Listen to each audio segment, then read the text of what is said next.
Greetings and salutations, everybody. Welcome back to episode 62 of the Snarp Fangle Podcast.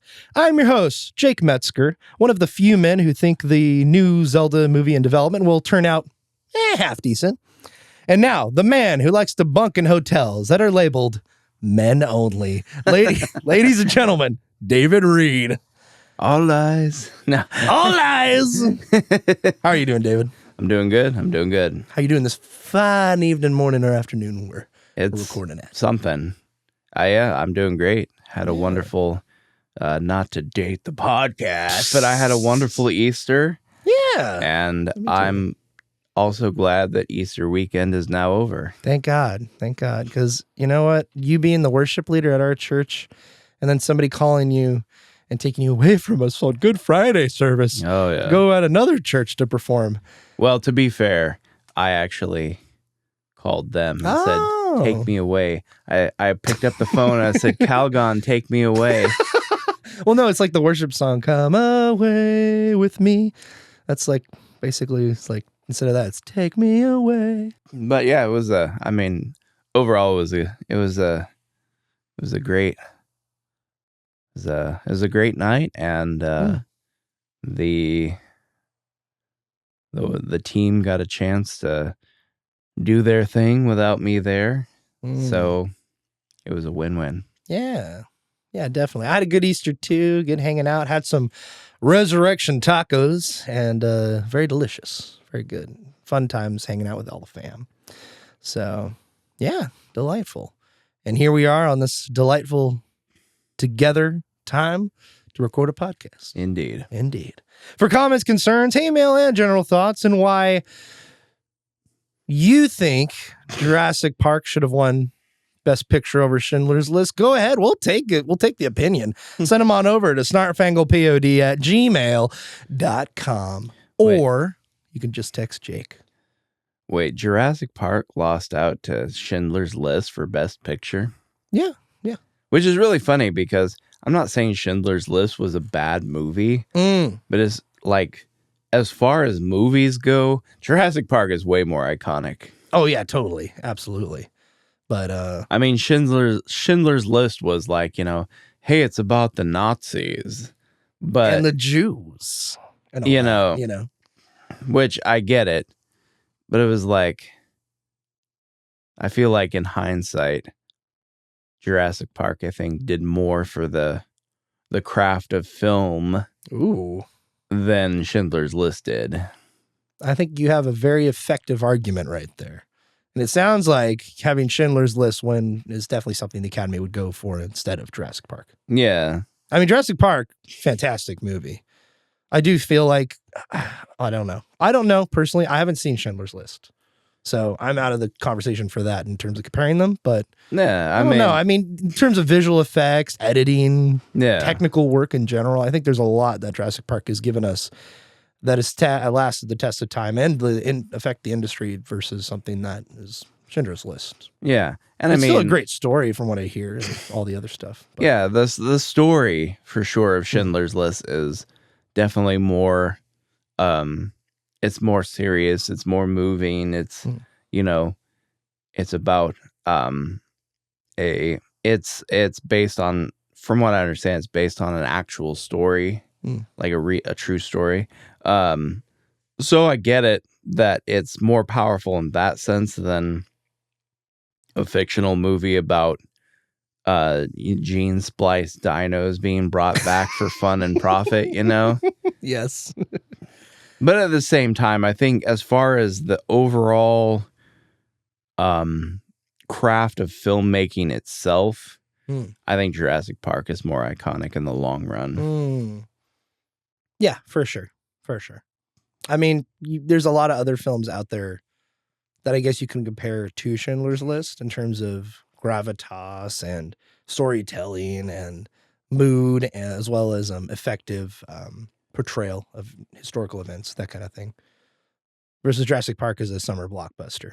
Yeah, which is really funny because that's all it ever was a summer blockbuster. But in hindsight, it was so much more than that. Yeah. I mean, what did Steven Spielberg do? He did Jaws, he had sharks, and then he did Aliens, and then he did Jurassic Park, and then he did Nazis. So it all came for full circle for him. It's like poetry. It rhymes. And then you look at his later career. He didn't have some greater films. I need to go rewatch Lincoln because I remember watching. I'm like, that was okay. But like the more I think about it, the more I feel like there's more to appreciate with that film.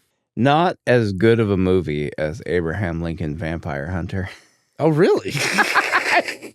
Actually, I saw Abraham Lincoln Vampire Hunter, but I don't actually remember if it was a good movie or not. I know it has Luke Evans in it, but that's all I know really. So, yeah. And it was based off what it wasn't a graphic novel, it was an actual book, I think. I don't know what it was based off of. Did they ever make a Pride and Prejudice and Zombies movie? Yes, they did. I never saw that. Sure. I read the book. I never saw that. Or maybe they didn't. I remember they were gonna, but I don't remember.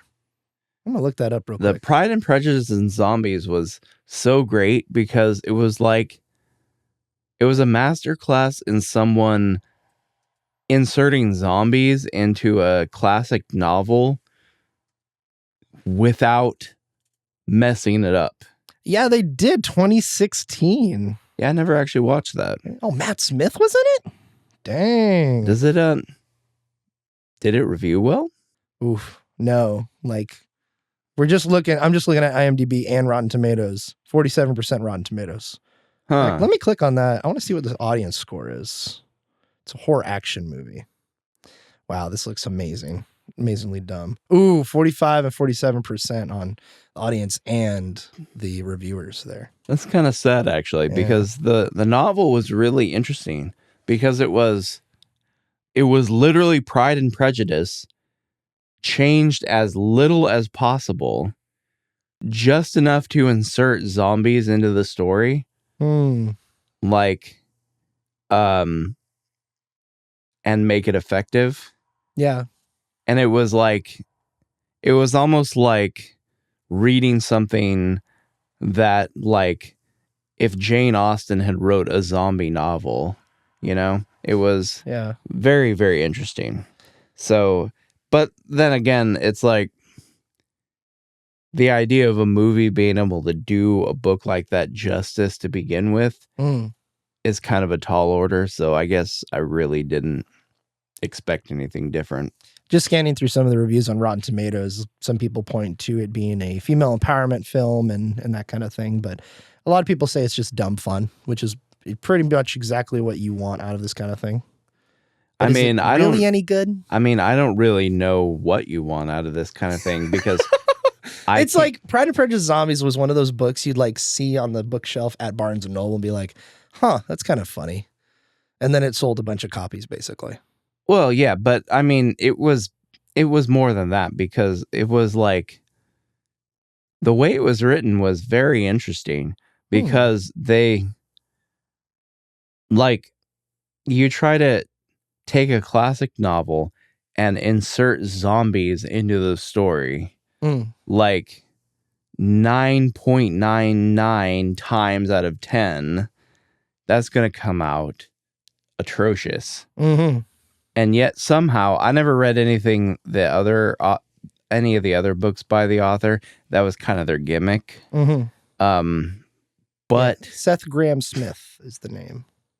But so I don't know how good any of the other ones were, but at the very least, reading Pride and Prejudice and Zombies felt like reading Pride and Prejudice, and the zombie inclusion seemed natural and normal somehow, which is a feat unto itself, in my opinion. Okay, so you're right. He did also the Abraham Lincoln Vampire Hunter. But apparently he's also worked on movies. Oh, so he was the one who did. So Abraham Lincoln Vampire Hunter was a novel by him originally? Yeah. Interesting. So, and you know what? He also wrote, or at least co-wrote, the It movies with, what's that guy's name?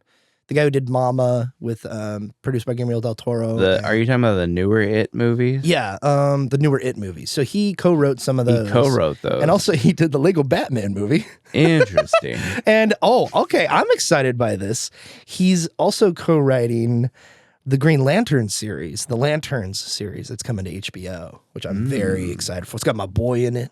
It's got my boy Kyle Chandler in it as Hal Jordan. Oh my God, I'm excited. But who knows if it'll be any good. But yeah, Seth Grahame-Smith. So he wrote those books. They got adapted into movies. And then he went on to do the Lego Batman movie and It. Very interesting. What a career. The Lego Batman movie is legit a great movie. Like, have you ever seen any of the Lego movies? I saw the Lego movie. That's it. The Lego Batman movie? And of course, David, it's got Will Arnett as Batman. And they make several meta jokes of Batman. It's so good. Oh my gosh. Didn't the original Lego movie have Will Arnett as Batman in it? Yep. And then they gave him his own movie. And dude, who plays the Joker in that? And it's really funny because the Joker's like jealous if anybody else gets close to Batman because he wants to be the main like attention holder of him. Oh my God. And who plays? Oh, Zach Galifianakis plays Joker. Really? It's so great. I love it. But did he pull it off as well as Mark Hamill? No, of course not. But he sounds pretty dang good. Like as animation form, I think he could pull it off pretty well. Definitely not live action. Who would you want to see, actually? I mean, speaking of weird things like It and Skarsgård and Graham Smith, who would you want as the new Joker? Because right now in Hollywood, you got the two. You have DCU, which is James Gunn's startup that he's doing with Superman this summer, and then you have the Batman universe, which is going to be separate with Matt Reeves. And right now, as of this recording, at least, there is some rumblings of if that movie will be delayed even further because now it's dated for 2027, the Batman 2, which is very far away. I mean, this is a 2022 film, but there's multiple reports of it being canceled or delayed. Matt Reeves' sickness, apparently there's a sickness of some kind. I don't know. There's all rumors at this point, so who knows? But if they already, never mind.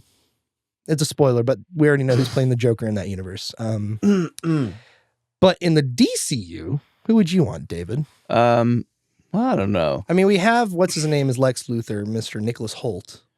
Let's see. Lex Luthor. And I'm excited to see his portrayal. I feel like one of the Skarsgårds would be probably like the obvious choice for me. I'm trying to think of who I would want. I mean, obviously Skarsgård. The guy played. But yeah, I feel like the guy, which Skarsgård was the one who was in Dune? Oh, that was Mr. Big Alien Man of the Harkonnens. That was the older Skarsgård. Bill, I think. No, not Bill. Let me look it up. I just saw him. He's actually not. It wasn't Dracula. It wasn't the Dracula Skarsgård. The one who's in Nosferatu? No, it wasn't him. Because that was Bill Skarsgård in Nosferatu, right? As Dracula? Yes. I believe so. Yeah, Bill Skarsgård was Dracula and, of course, Pennywise. And then, but yeah, Bill Skarsgård obviously would be a great Joker. And also the other Skarsgård, the one who was in Dune, I think he would be another good choice. Stellan? The dad? No, the younger one. Younger one. The one who's like the guy who's in the Northman? The one who's the Buffy one? The one who's like the crazy one who's like the nephew of Baron Harkonnen in that's Austin Butler, David. That's not a I thought he was a Skarsgård. No, that's Austin Butler. That's Elvis. Who was the pasty white evil guy. Who's like the who's the general. Not the general, but like the young the young guy is awesome. Who's like in the Gladiator arena in the Gladiator for his arena. Birthday. Yep, you got it. That's Austin Butler. Okay. I thought that was a Skarsgård. He sure looks like a Skarsgård. He does. That's maybe I heard his name in connection with something else and then associated like something else related to that movie and then associated him with it because he just kind of has that look. But he would be another great choice, I think. He kind of has that did a pretty good job of that like deranged sort of like killer psychopath sort of thing. Mm-hmm. But you know what? The thing about that is, well, all those would be good scars or good Jokers. Mm-hmm. They would be boring Jokers because they would be the same Joker told again. If I wanted to see the Joker in the movie, I want to see a different side of Joker. I want to see like an aging Joker. Ooh, like kind of more callback to Jack Nicholson kind of Joker. Essentially, like I want to see like Jack Nicholson return as Joker, but Joker who's been around the block a few times, and now he's somehow, I don't know whether he's been in Arkham Asylum this whole time, or he's just that clever and that has that pure, that will to live out of just pure spite, where he's somehow been on the run all these years and the Batman hasn't caught him yet. I don't know. However he got to being an old Joker, because that in and of itself is, you would have to explain that somehow story-wise. I want to see an old Joker and like explore what that would look like, how he would have gotten to that position, and what is he going to do now that he's like the Joker but an old man? Like, what is his... Look at this on Reddit. Oh my God. Yeah, Adrian Brody as the Joker. So yeah, I'd like to see like Jack Nicholson like return as like an aging Joker or something like that. You know. Yeah, there's probably or some like Mark Hamill like try to personified. Try to do like a live action Joker for the first time in his career. Ooh. But like, I mean, Mark Hamill's a good actor. You know what I would love for them to do? And I know this has been like thrown around the fan space, but if you give me like a Superman Red Son or kind of a one-off film like that, where you have a brand new cast as the Justice League or whatever, I would love to see Mark Hamill as a one-off, kind of like how they did Kevin Conroy in the CW shows as Batman, for just like as a cameo, you know? Yeah. As an elder Batman who has more technology or whatever. Yeah. I'm trying to think. So Bill Skarsgård is the one everybody thinks of. I've also heard like William Dafoe potentially. Like that would be interesting, but I think that's more of a fan want than anything else. Well, yeah, that as like an aging Joker, Willem Dafoe would be a good choice for sure. Would he take the role? Yeah. That's looking at a question. Yeah, I'm looking at a picture on Reddit here, and they have William Dafoe, Johnny Depp. Did you say William Dafoe? Did I say William Dafoe? What did I say? Willem Dafoe. Oh, excuse me. Willem. Oh, yeah, you're right. It's spelled Willem. Okay. William Dafoe, Johnny Depp. And you just said William again. All right. Willem Dafoe, Johnny Depp, who would never do it. Harry Melling, don't know who that guy is. And Matt Smith. I would love to see Matt Smith, but I guess, like, before we even continue, who would play Batman? Because before we get a Joker, we kind of need our Batman first. So who would be our Batman? Well, I think the question of Batman is secondary. Well, I think here's the thing. I think an older Joker works, because here's the thing. They're going to do a movie called Batman Brave and the Bold as part of James Gunn's thing. And like they have the script done and everything. They just need to cast.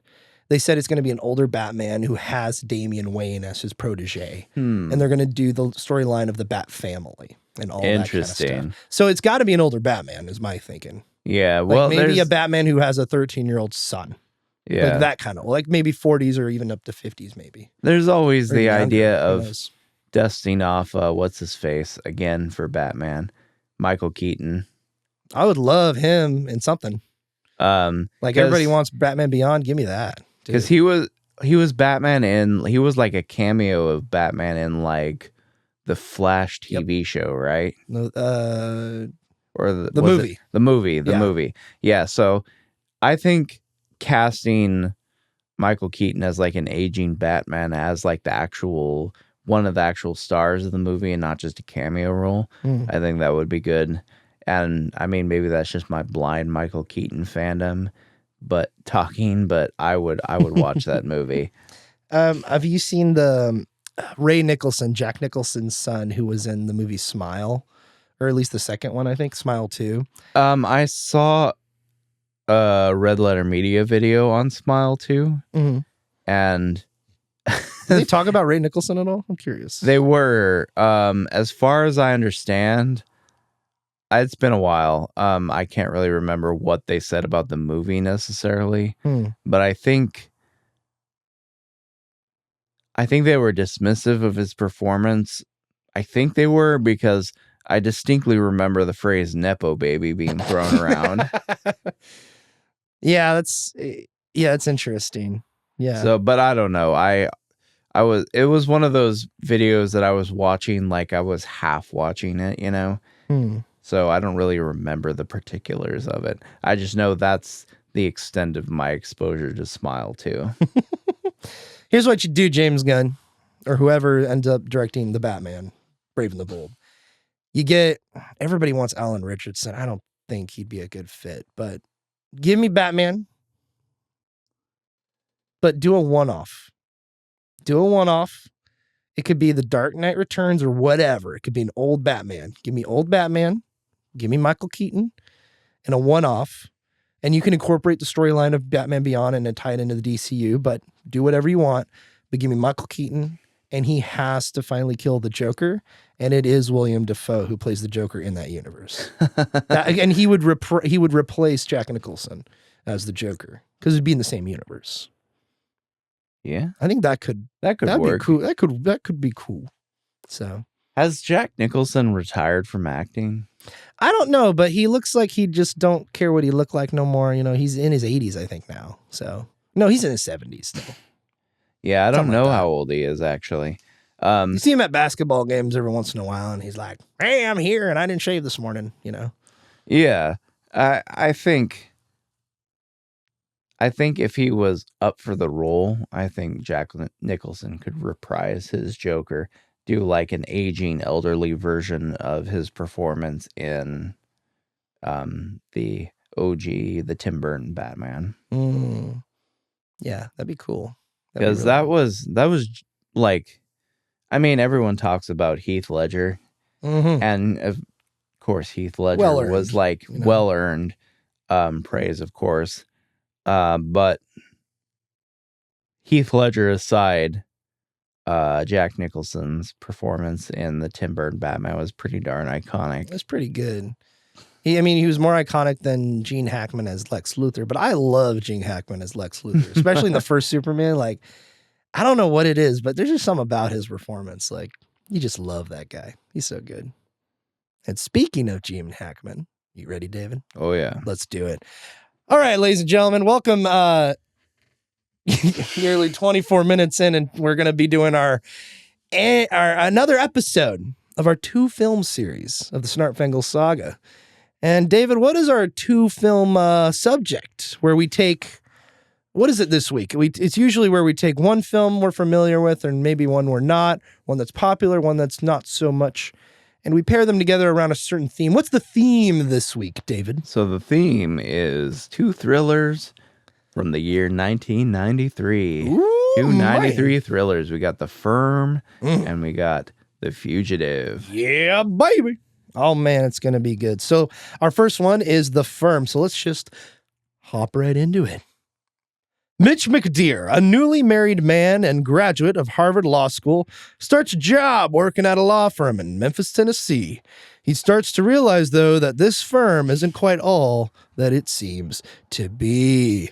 Directed by Sidney Pollack, who did movies such as The Electric Horseman, The Way We Were, Havana, Sabrina, and Tootsie? Yeah, that's right. Written by David Rabe, Robert Towne, and David Raphael. Based on the novel by John Grisham.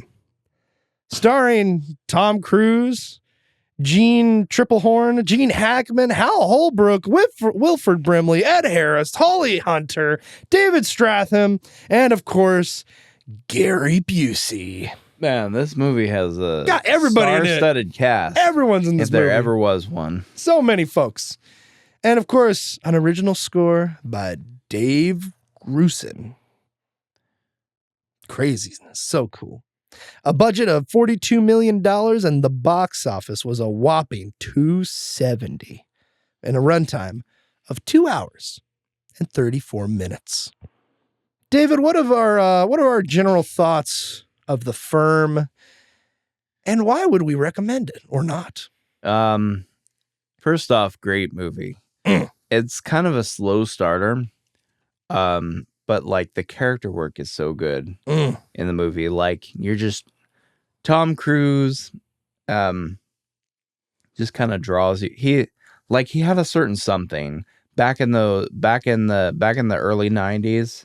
Like he had a certain something about him. Mm-hmm. Like movies that could have easily turned out to be not so good, had they not had that certain, almost like a charisma about him. Like I don't know what it is, but he adds his early movies that he's done. He's added a certain something to those roles. Even though it's really funny that people think of kind of him as like an action star first and foremost. You know, he's famous for Mission Impossible, but I think the biggest thing that he brings is that certain something extra that like draws you into the character kind of. And so he does that. He does that well here. Like, cause it's like his character's just a young lawyer. Yeah. Moving to Memphis. Wait, it's set in Memphis, right? Correct. Yeah. Okay. Yeah. Moving to Memphis and getting a job with a law firm, you know, headed up by some boring looking old dudes, you know, with Southern drawls. Yeah, yes. Especially their security, the head of security. So it's like, it would be really, and there's like no real like thrilling action parts in the first part of the movie either. So it's like, it'd be really easy for another actor to kind of make that performance fall flat. Yeah. But Tom Cruise, he does a really good job of like, kind of draws you in. And then once you're in, you're just like, you're in like Flynn. Yeah. So like yeah. Errol Flynn? Ultimately, yeah, very, very good movie. I enjoyed it a lot. I would definitely recommend it, but it requires an understanding. It's not going to be an explosive action thriller from the get-go. It's kind of a slow burner. Yeah, this isn't True Lies or T2 or one of them James Cameron blockbusters or Die Hard. This is more like a political corporate thriller that is happening in front of your eyes. And one thing I like about this film, and I of course recommend it, it is kind of long, but I feel like it earns that runtime really well, because to tell the story it's trying to do with all these different characters and the complicated nature of it, it really does need that runtime, I think. And you couldn't really cut a whole lot of fat out of this film. There's maybe a little bit of maybe more straightening you could do in the edit, but looking at it from that perspective, the film really earns that runtime. And it doesn't feel like 2.5 hours. It feels more like just straight up 2 hours. Yeah. I feel like it does run at a really good pace. Kind of like the next one we'll talk about too, and it's funny because after thinking about it and chewing on it for a little bit, this film and The Fugitive have really good, memorable characters. But the difference is one was already completed and written well, and then had the actors portray it. The other wasn't even finished and just relied on the actors' performance, as we'll get into Fugitive. So The Fugitive wasn't finished when they started production, and because of Harrison Ford's limited schedule, because of the company mandating, hey, we got August 6th release date, we're filming January, we're going to get this out regardless of any hiccups, we're going to just keep going. And it seems like with The Firm, this film, it looks like it already had a finished script. and everything else. It just had really good performers that were attracted to it. And that's where it starts, is the good writing. And I think the writing is what really draws you in with this movie. All the characters back and forth are really, as I said, memorable. The performances are really, really good. I mean, when you get stuff like Gene Hackman, Hal Holbrook, who always looks old. I mean, the guy never ages. He just looks old the whole time. But you got Gene Hackman, Tom Cruise. You got my boy. No, that's in the next movie, Ron Dean. But you got Ed Harris in this movie. Holly Hunter is not even in this film for like more than 5 minutes, but she really leaves her mark on the film.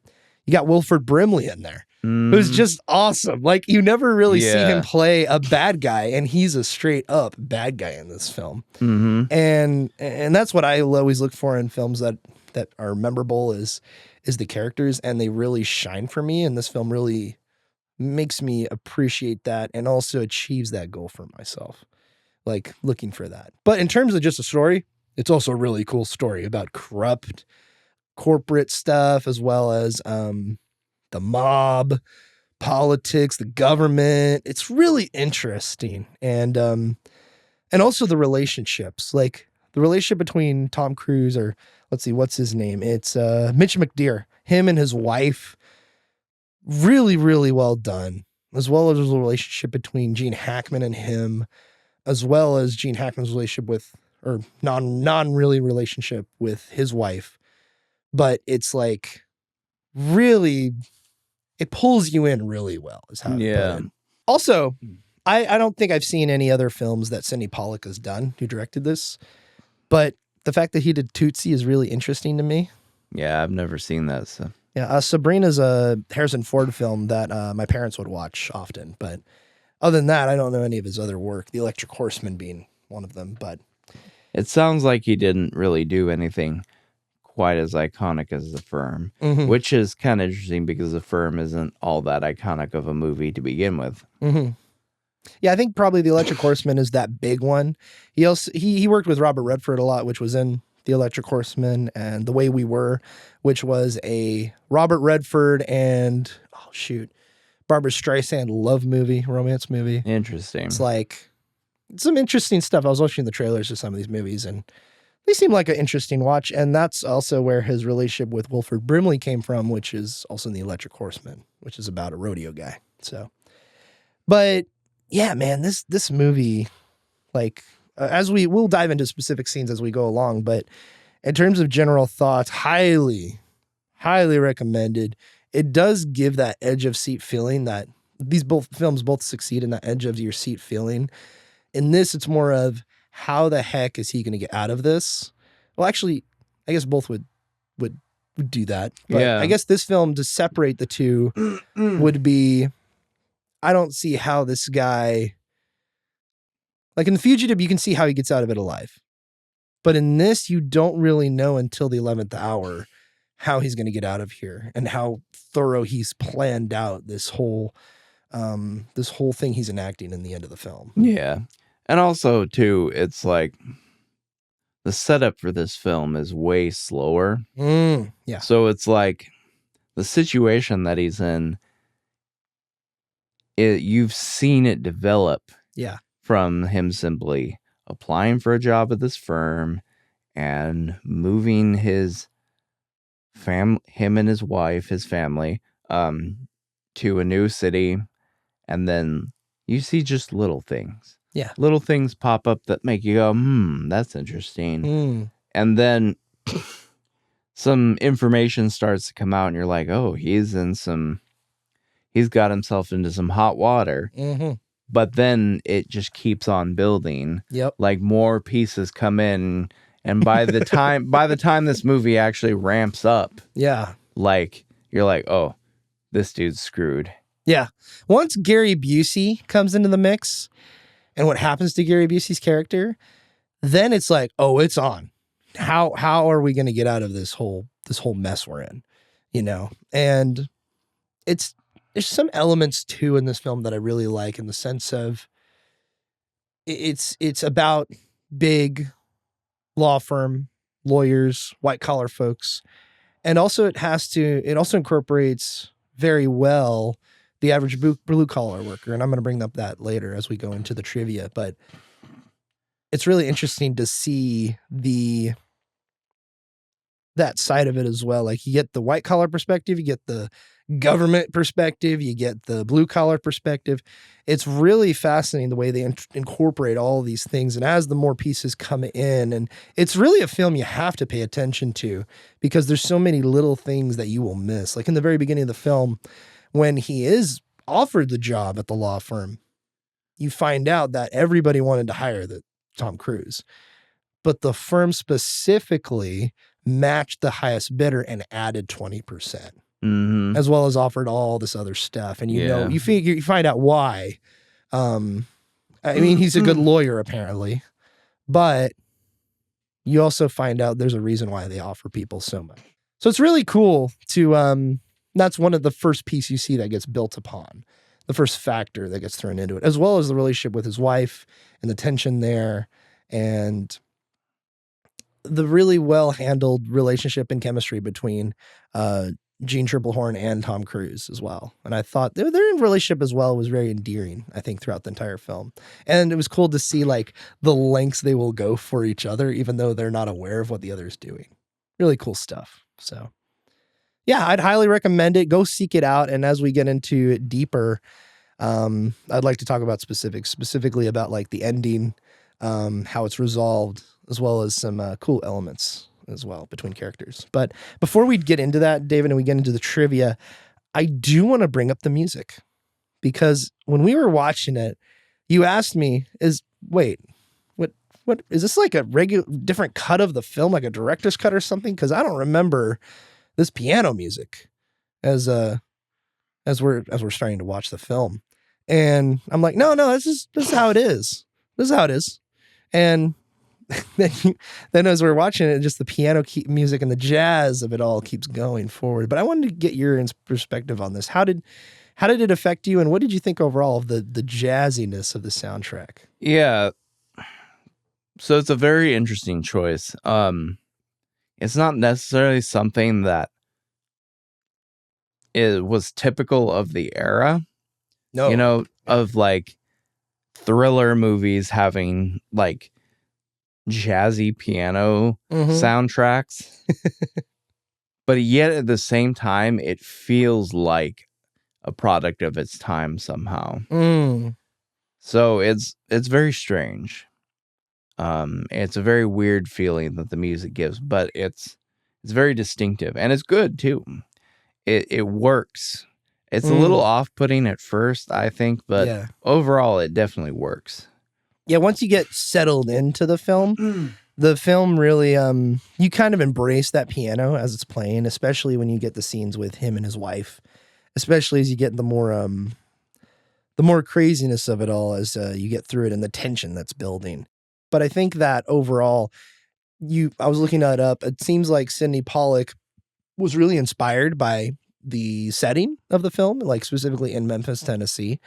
And he wanted to add a lot of that like culture to where the setting was. And I find that really interesting because you won't see that in any big like high budget blockbuster nowadays, or even thriller nowadays. Like maybe here and there, but not really. Like if you're going to go watch National Treasure and it's set in Philadelphia, you're not going to have your average Philadelphia soundtrack or the culture of that kind of city. Or if you're going to watch something like The Fugitive, for example, like that I guess that's not an example but I guess the point is this guy who also like did music for, Tootsie as well as The Graduate and a bunch of other stuff. Very interesting pianist, and the soundtrack is mostly piano. There are a few tracks, especially when you go down the Cayman Islands, that it's islandy and all that kind of fancy stuff, but it's very minimal. It's just pretty much the piano. There's only a few tracks that add percussion, and that's about it. And I was listening to it before we started, and it's very beautiful as well. Like it's a good. You can listen to it on its own. And it's just very jazzy, very, very nice, very pleasant to listen to. But then you get into like the chase scene toward the end of the film. You get into some of the other like foreboding elements. Yeah. And it's really interesting to see what he does. The Dave Grusin, who did who did this, like it's interesting to see his perspective and how he handles the piano itself. Yeah, and what's really interesting too is you don't really feel like it's missing something necessarily, because you would think that normally an exciting thriller movie's got to have exciting music. And you think that just piano wouldn't be able to deliver that.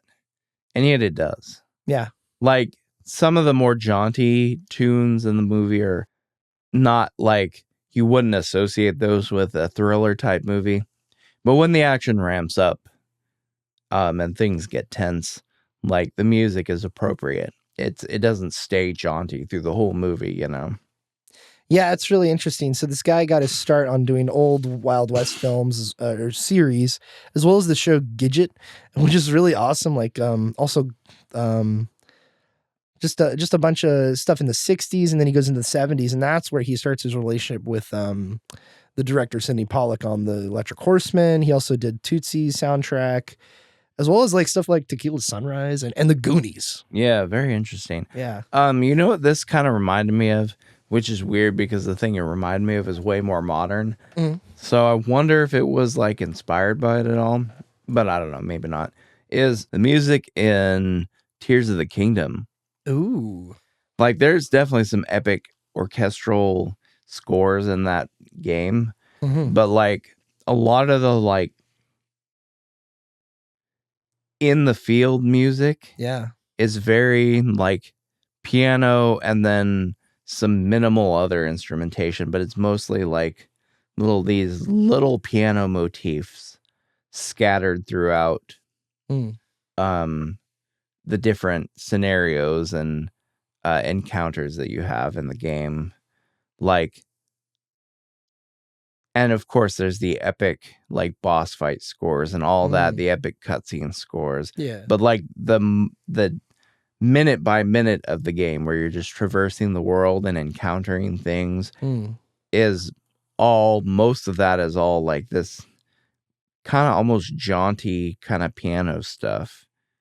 It's oddly similar. Yeah, it's weird because not just Tears of the Kingdom, but also Breath of the Wild has the same kind of thing because it's the same world, same kind of setting. But it's cool because with that soundtrack, you're kind of walking through the world and a lot of it is silence. But then those piano moments do come in, and at very tense moments too, like Tears of the Kingdom and Breath of the Wild, you have the Guardians they're not, is it the Guardians? The guys in the walkers. Yeah, the Guardians. So they'll see you, and then like the tense piano music starts, and then it'll hit a crescendo, and then go dun dun dun dun dun dun dun, and it's all just piano, maybe with some strings in there, and it's like really, I should say additional strings, but like it's really tense and really cool, and you don't see that in other games. Really, it's very rare. And there's also a really cool thing about Japanese composers and piano, because the Fire Emblem series, which specifically more focuses on horns, but does have a lot of piano in it as well. There's a lot of piano work that's really, really beautiful and stuff like that. The Persona games as well. And it's kind of something you don't see very often in the West here. And it's cool to see Japan carrying that forward. But back to the firm, this soundtrack's awesome. Like it's a weird fit for the film. It's a weird, and we get to see a little bit of the culture of Memphis, but it's not like you don't get to see like the bayou or anything, which I guess isn't in Tennessee, but no, you don't get to see like the big Nashville type of stuff. You know, we're in Memphis and we're just going to be with this piano the whole time. Yeah. The setting of the movie is very small, very intimate for the most part. So the piano being like central to it kind of fits almost in that sense. I mean, it fits the movie, but like it's just kind of interesting how it's like a lot of the settings of the movie are very intimate. And yet when it transitions into the larger, more dramatic scenes, like you don't feel like you're missing out on something because there's not a big orchestral, edgy score happening there. Like the piano still manages to capture the mood of the bigger scenes as well. And that's one advantage it has, because it it's I don't know. I would imagine it's very difficult to capture that for the big bombastic scenes. We have examples in the modern times like Breath of the Wild, Tears of the Kingdom, video games. But with the farm, it also achieves the same thing while also having that ability to just bring it down a level when the tender scenes come in as well. Because the piano just, it works in really well. So yeah, I highly recommend The Firm. Go seek it out. We're going to get into more spoilery stuff as well as trivia if you're familiar with the film. One thing I do want to bring up is, man, you're right, David. The first 20 minutes, it's a little slow. But once it starts rolling and the intrigue is, piecing together into this nice crescendo towards the middle as we get into it. And then once Mitch admits to the firm that the FBI contacts him, dude, it's all bets are off. Like, we're off to the races because we get to see the game that Mitch is playing with the firm because he knows it's dirty, but he's trying to outwit them. How does one lawyer outwit 70 plus lawyers? It's kind of crazy. So, and without further ado, let's go ahead and get into some of the trivia here. The trivia is provided by IMDb. So take it some of it with a grain of salt. I had to go through the Fugitive stuff because there was a ton of stuff that was inaccurate in there. But from the firm, here we go. It should be fine. And also I heard about this. So the first one is one of two adaptations from a John Grisham novel released in 1993. The other being The Pelican Brief, which is also a great movie with Mr. Denzel Washington and Julia Roberts. This guy also did, I think he did The Client. Have you ever seen The Client, David? It's so good. It's a good movie with Susan Sanderson protecting this boy. It's a great movie from, I believe, the same author. So anyway, number 2. Except for the sporadic soundtrack songs, the entire film score is created solely on a piano, as played by its composer David Grusin as a means of expanding the tonal range of his piano's percussive properties. Grusin simulated harp-like passages by stroking the naked strings of his grand and wrapping the wooden frame for effects, as a drummer might beat his drums. All right, cool. Number 3, Robert Towne, one of the screenwriters, worked on the script with the two Davids, David Rayfield and David Rabb. Robert wrote screenplays for films such as Tequila Rise, Days of Thunder, and then collaborated on yet another Tom Cruise film in Mission Possible 1 and 2. Number 4, Holly Hunter is on screen for a total of 5 minutes and 59 seconds. One of the shortest performances ever nominated for an Oscar. She is in 20 scenes for an average of 18 seconds per scene. Yeah, Holly Hunter is really interesting in this film. She's very, she stands out. And then you get this new angle to the character as a traumatic event happens. And then it's like, oh, this person knows how to, quote, play the game and knows how to navigate around some more seedy areas of the law. And it's really cool, especially as she comes in and helps Mitch during the whole thing. And it's cool that he brings her in and relies on her. It's really cool how he delegates all his plan among the crew. And eventually how Holly Hunter's character gets his wife in on it as well. So yeah, pretty cool stuff. All right, number 5, Gene Hackman's contract called for his name to come before the title in all promotional materials. Tom Cruise's contract called for his name and his name only to come before the title in all promotional materials. Hackman opted to leave his name off all promotional materials, making his presence a surprise to most audiences. In the film, Hackman's name comes after Cruise's and before the title. And here's a side note. One thing I found interesting is that even in the DVD menu, Gene Hackman is nowhere to be found, as well as some of the promotional art. You're not going to see him on any posters or anything like that, which is really interesting because this is 1993.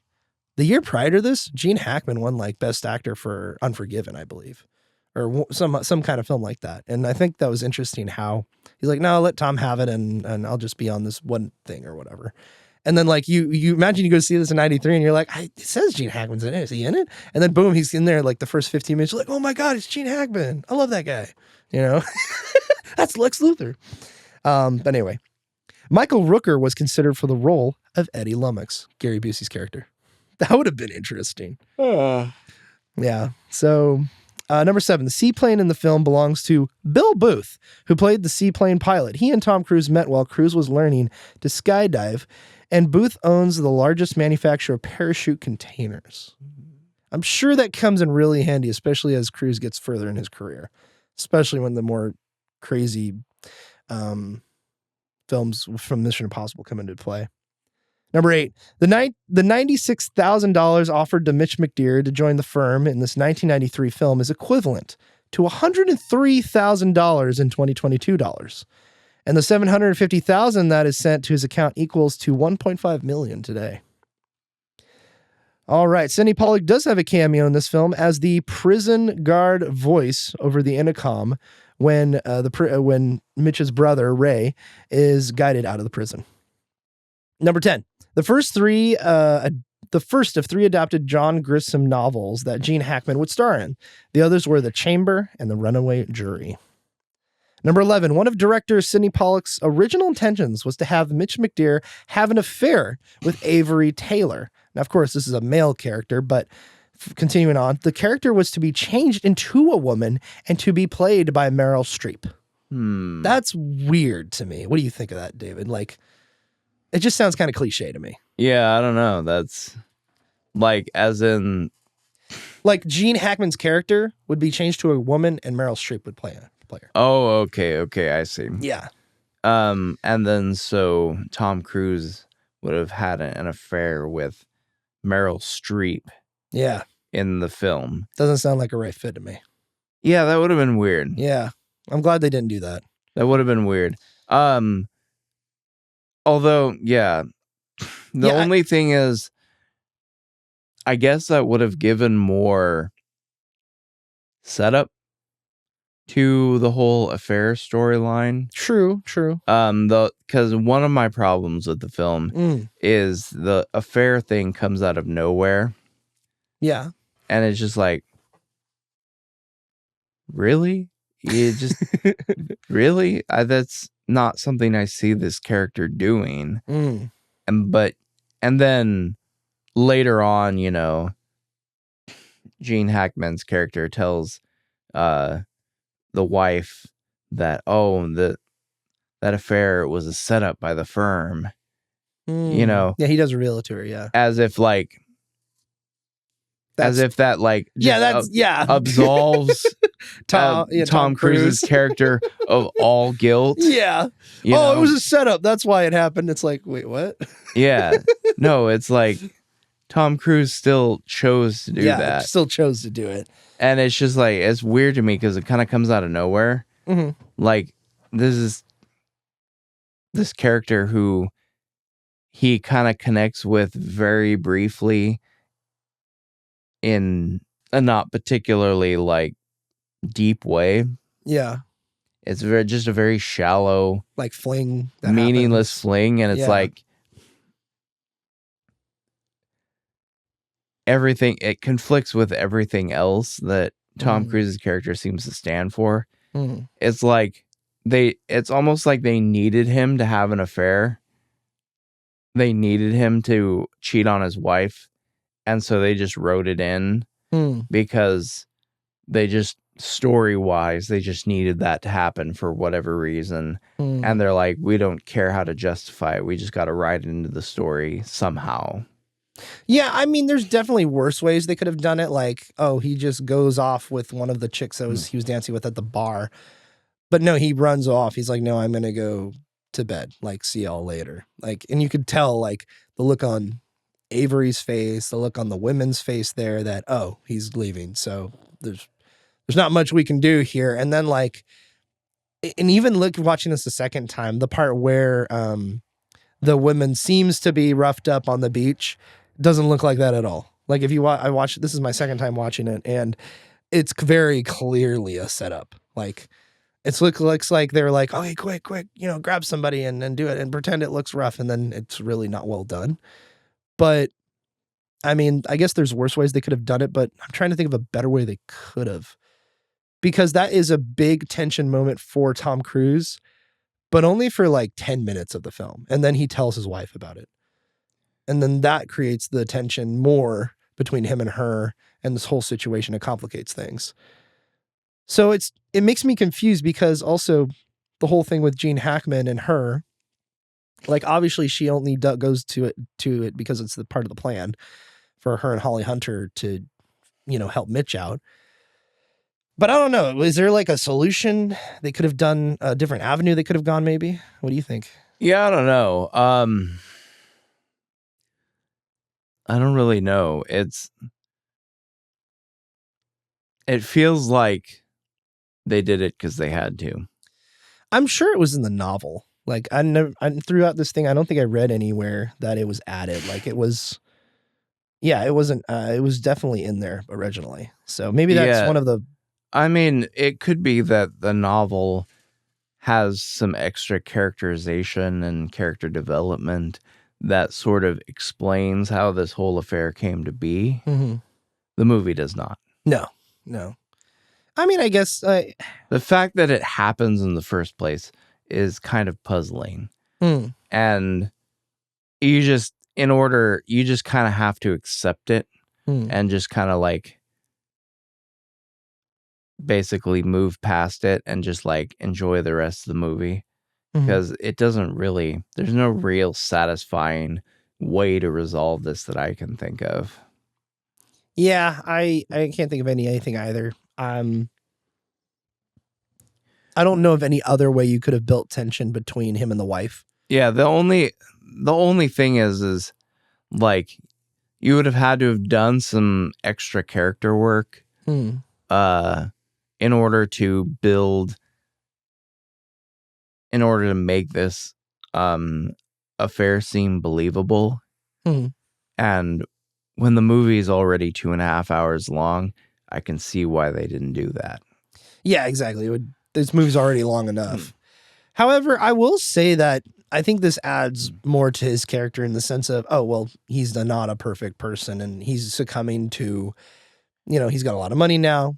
Him and his wife are comfortable. They don't have to worry about a lot of things. Yeah, so this brings to a different dynamic, I think, a little bit more seediness to this character.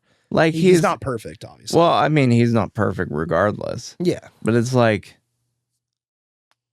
the fact that he would cheat on his wife just doesn't really seem believable. He doesn't have to be a perfect person for you to not believe that he would cheat on his wife. And to my viewing of the character, him cheating on his wife is just not believable at all. Especially when the prior scene just established that he's not really interested in any of these women. Like, that are like, oh, go and dance with me, or you will go have a good time or whatever at my place. It's like, yeah, he's like having none of it. And then just randomly he helps this lady out and it's like half pity, but then like, okay, let's do this. And it's kind of like, yeah, I can see it from that perspective that it's, especially since the prior scene, it's not that believable. Because we just established this guy's not really like that. Yeah, and he's more of a stand-up guy, and the firm's trying to bring him down the usual way they do with people. Yeah, and it's like the movie establishes early on that he's crazy about his wife. Yeah. And that he's not like, cheating's not necessarily about the deficiencies of the other person necessarily. And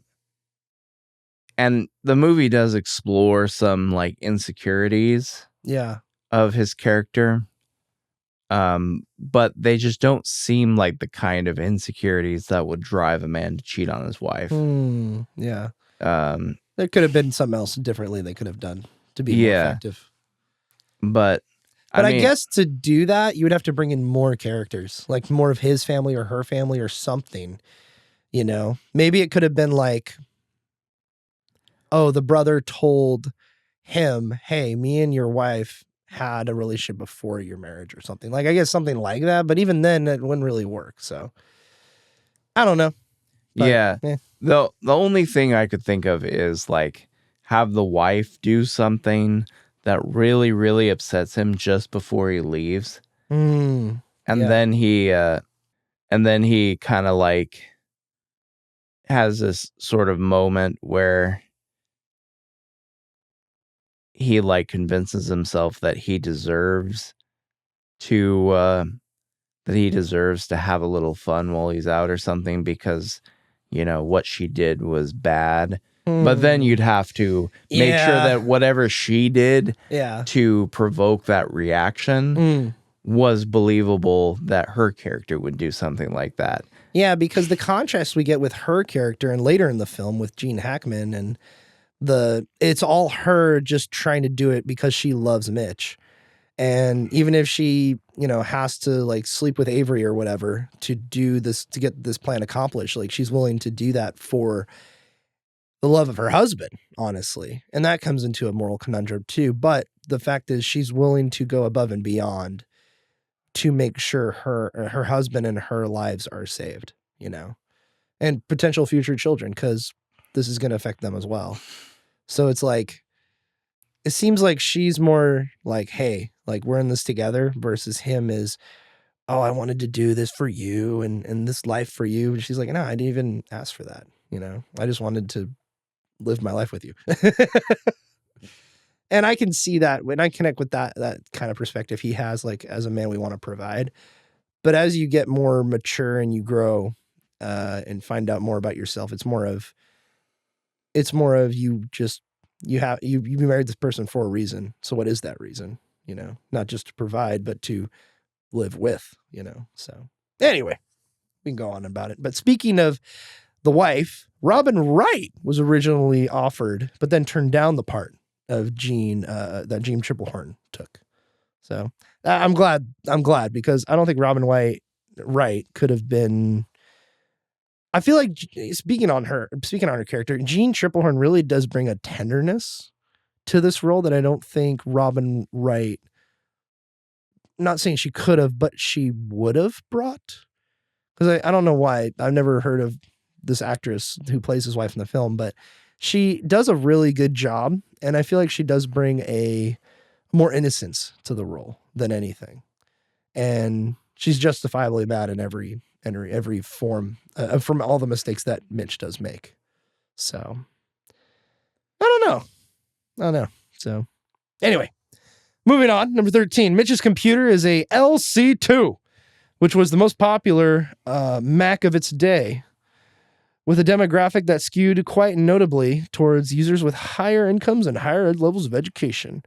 And at the time, Mac was popular among lawyers in the early 90s, with an enormous shift towards Windows PC shortly to follow. Number 14, Tom Cruise and Gene Hackman have both starred in 2 films directed by Tony Scott. Cruise in Days of Thunder and Top Gun, and Hackman in Crimson Tide and Enemy of the State. Ooh, I hear that movie's good. I need to watch it, actually. Don't make fun of me, Frankie. I know you might be listening. Anyway, number 15, Tom Cruise and Ed Harris would later work together in Top Gun Maverick. Which, have you seen that, David? No. Oh! Let's watch right now. Stop the podcast. Anyway, during the interview, McKnight admits that the firm had paid a bribe to discover the highest bidder for McDeer, then added 20%, a key element in a confidence scheme. Whatever. Let me skip that one. It's just pointing out that, they kind of like coerced the other people to drop out so they can get him, which is interesting. It shows like the extents they're willing to go as the firm. After The Electric Horseman in 1979, this was the 3rd film that Wilford Brimley and Sidney Pollack made together. Interesting. The 3rd back-to-back Oscar nominations for Best Original Score by Dave Grusin for Sidney Pollack as both director and producer. The others were Milagro Beanfield War, in 1988, for which Grusin won his only Oscar and the only,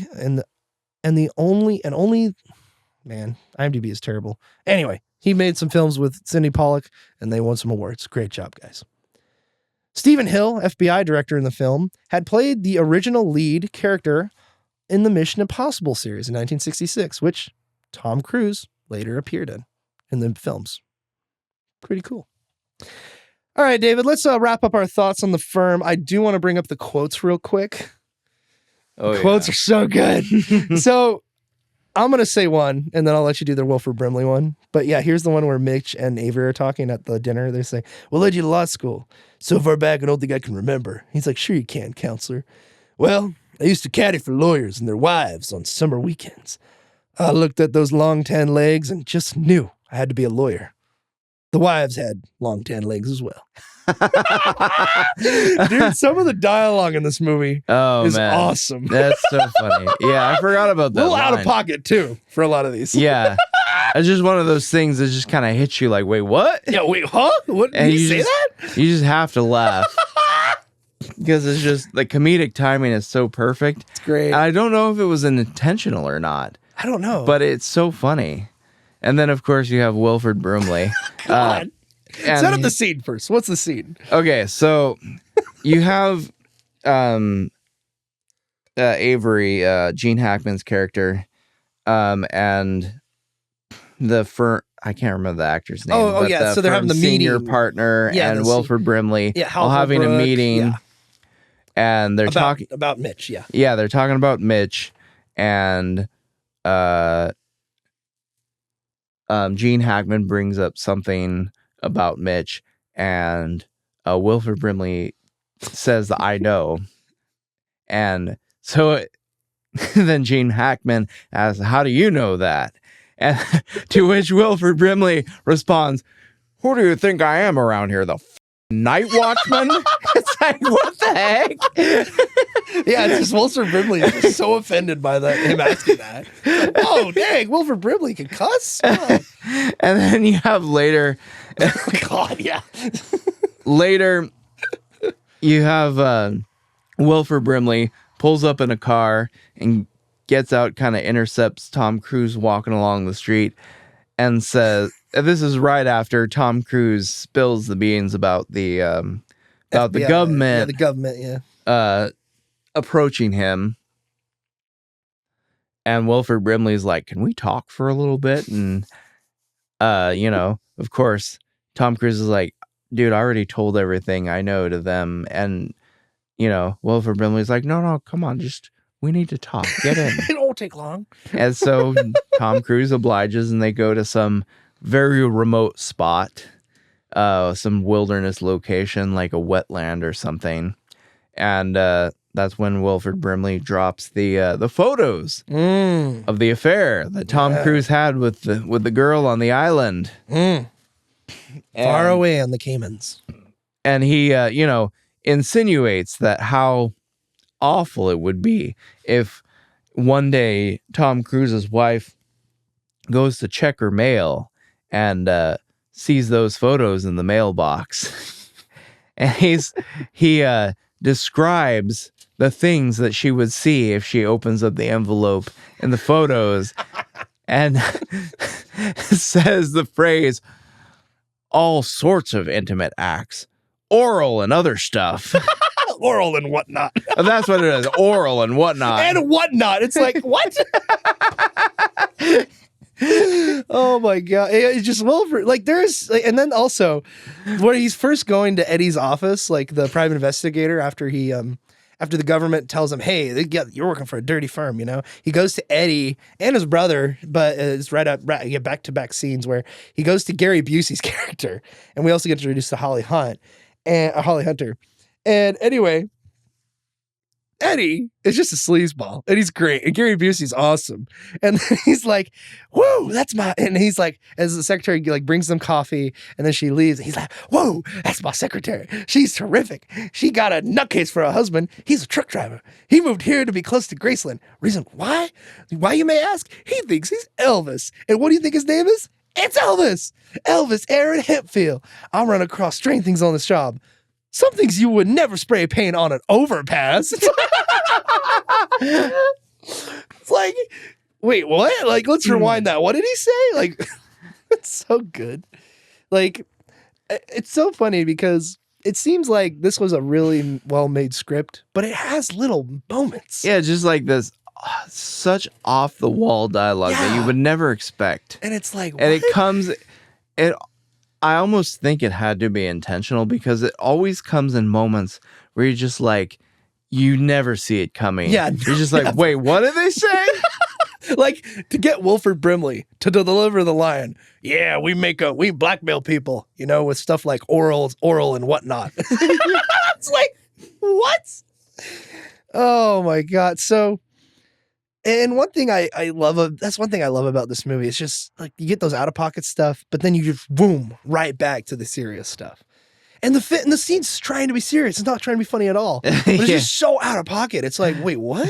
What did you say? And well, speaking of Wilford Brimley, let's talk about him. Because I feel like he deserves a little bit of our time. Yeah. So I think that it's interesting because I know Wilford Brimley, not from commercials. I mean, yes, I know him from the diabetes stuff. But I remember watching him as a kid, watching him in that old Ewok movie. They made one of two. And the second one, the sequel, was about how the humans escaped Endor. And all the main characters from the first movie die except for a young girl. And then Wilford Brimley's this old forest man and he takes in Wicket and this young girl, and he defends them from the evil orcs or something. I don't know. But it's like, he's like this, supposed to be this like protector and badass, but he's like 70 something, So it's a very terrible movie, not very good. But Wilford Brimley like has a sword fight with one of these orc guys, and it's like great. Wow.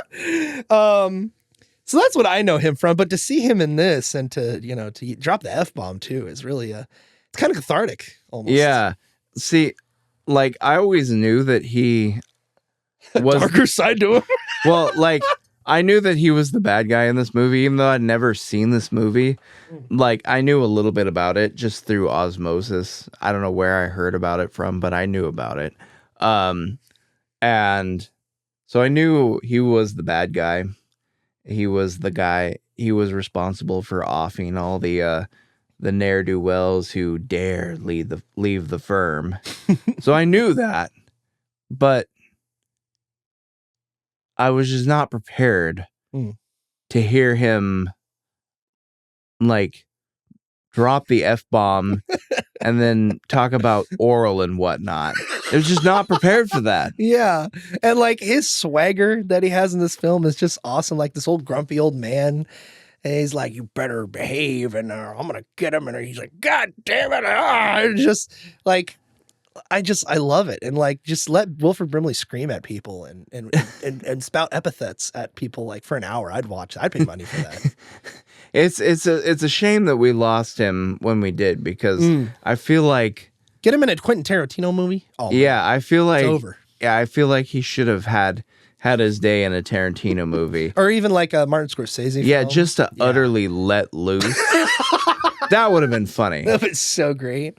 Oh wow, what a missed opportunity. Yeah, sadly he has passed. Yeah, but yeah, I knew that he was an actor in various films, but I'd never seen any film that he had been in until now. I literally only knew him from, I get my diabetes testing supplies from Liberty Medical. Liberty Medical. Yeah, definitely. And it's what an interesting fella. Makes me want to watch. Like, it's so funny. We're in Memphis, Tennessee. We have all these sleazy, no good for nothing lawyers that are all like, very well off. And everything. And then you have their head of security, who's this dude from Texas. And he's like, oh, don't you effing mess with me. Like, I'm from around the way here. It's like, whoa, watch out for Wilford Brimley. So, also, dude, so it's really interesting. Like, Holly Hunter in this film won an Oscar for Best Supporting Actress. Or wait, no, I need to double check that because I don't think she won Best Supporting Actress. I'll have to check that later, but she was nominated and she's barely in the movie. Like, she's in some very pivotal moments, especially how the plot progresses. And she's such a just really unique character. Yeah, it's really funny too. Like when you see her, like you think she's going to be a throwaway gag character because of the way she's acting. Yeah. And then it's like she ends up being like as important to the film as Tom Cruise and his wife. Yeah. Yeah, like integral, especially in like how to getting the brother out and all this kind of stuff. Which is one thing I really love about this film. Like, and also Ed Harris's character too. Like, there's so many characters that were really cleverly written and very unique to their own like their own way, like without the performer. Like if you could get Gary Busey out of there and replace him with somebody else like a Michael Rooker, it could still work because the writing is that good.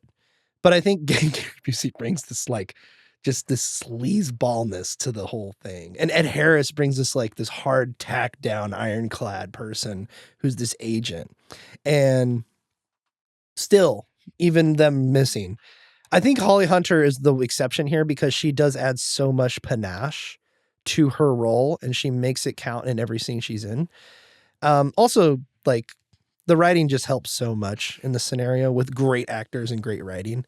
And it just makes the film super enjoyable. So, but yeah.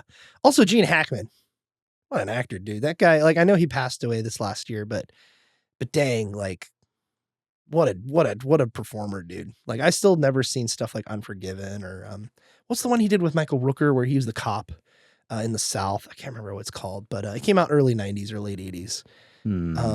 Which I heard was great. Like I remember seeing clips about it after his passing, but yeah, man, there's some good stuff. I do want to touch on a few scenes and then we can move on, but I do want to say like the scene where he reveals to the wife he cheated, like in the diner or wherever they're at, the restaurant. Man, what a powerful scene. Like I know like in the sense of like we established like it kind of the whole thing kind of is there are some holes there. However, the performance that him and her give and just like I don't know anything else that Jean Triplehorn's in, but gosh dang, she is just super great in this scene. And just the reaction, the emotion, as well as like again the tenderness she brings to this role. Like I'm so glad Robin Wright didn't take this because I feel like I don't even know anything else she's in, but she does really good. So yeah, the dynamic between Mitch and his wife in this, like in the subsequent scenes after the affair is revealed, it's all very convincing, and it definitely, I think it makes up for the fact that the affair itself has a shaky foundation. Like there's nothing really in the movie that supports why his character would have done that. But yet, once him and his wife are talking about this, and like the way that just the level of acting and the emotion they display, it totally sells it. Yeah. One last thing I'll bring up. One thing too, though. Yeah. Is now I'm realizing that there was a little bit of a sort of sleazy element to Tom Cruise's character, and maybe they just didn't have time to explore it, and they hoped and prayed that little nugget that they provided would be enough. But it wasn't, because I'm only just thinking of it now. Is when she asked him why he's telling her now, and he replies, "It's because I couldn't bear to not tell you." He tells her that he couldn't stand her not knowing about it, her not knowing the truth. But he tells her right on the heels of being blackmailed by Wilford Brimley. So yeah, there's definitely this element that to his character where it seems like the only reason he tells her that he cheated on her is so that they won't be able to use that as blackmail against him later. But it's a very small thing that's not very clearly stated. It's kind of just something that you could infer from that one line of dialogue being juxtaposed against the previous scene of him being juxtaposed against seeing him being blackmailed over it just minutes earlier. But so it's almost like they tried to build some sort of like a little streak of sleaziness into his character so that you would believe that he would do something like that. But it's almost like they didn't have enough runtime to devote to exploring that and building up that element of his character. So they just kind of like put it in one line of dialogue and hope that that was enough to sell it. Well, it shows everything you need to know about his character, but we get to figure that out after everything's said and done. Yeah, it's kind of like a weird, bizarre thing where afterwards, when he's telling her and he's saying, "Oh, I just couldn't bear you to not know," and it's like, I'm pretty sure that you just... It's a jerk move for sure. Yeah, you just didn't want to be blackmailed, and that's the only... You're just trying to head off potential blackmail, and that's all you're doing. Yeah, and it's a smart move from his character's perspective for sure. But again, it's very... The way about it is very sleazy, and yeah, he doesn't tell the whole truth. But it's like one very, very subtle thing. Like, if you're not paying attention, you'll miss it. And it happens after the affair. So until you get to that part, you're literally still wondering why that affair happened in the first place. Yeah. And if you're not really paying attention, you'll miss that one line of dialogue. It won't click. And then you'll just be left wondering, so why did this affair happen in the first place? Yeah, well, I think about the first scene where they're in the apartment and he's celebrating that he got the job. His whole performance there really reminds me of his role in The Color of Money, the Martin Scorsese movie with him and multiple other people. But it's that whole character in the performance with Paul Newman is the other actor. But his performance in that really also echoes in here, where it's like he's a young guy, hip, and he's ready, he's hungry, he's gonna do the big stuff. His ship is finally coming in, you know.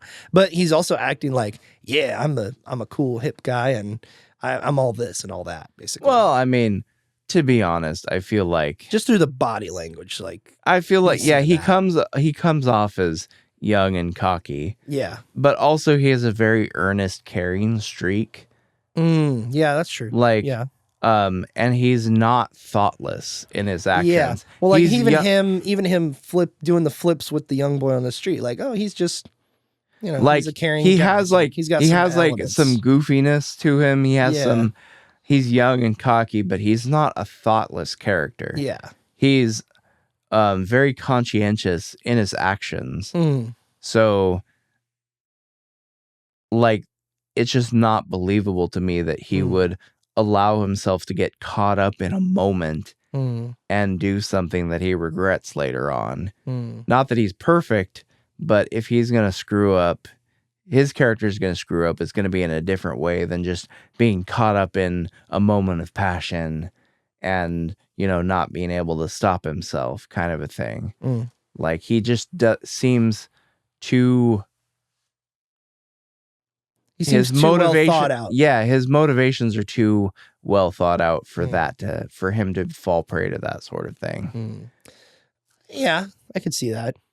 There were two other things I wanted to bring up real quick. The scene where Abby and Avery discuss, they both reveal each other basically the plan at the end of near the end of the film, where he finds out, okay, yeah, you're here just because of Mitch, right? And then she's like, yeah, and also like, they're coming to get you, by the way. He's like, yeah, I know. They're going to probably come and get me. And that whole exchange in the bedroom, like she's about to like take off her clothes. And then he's like, no, don't worry.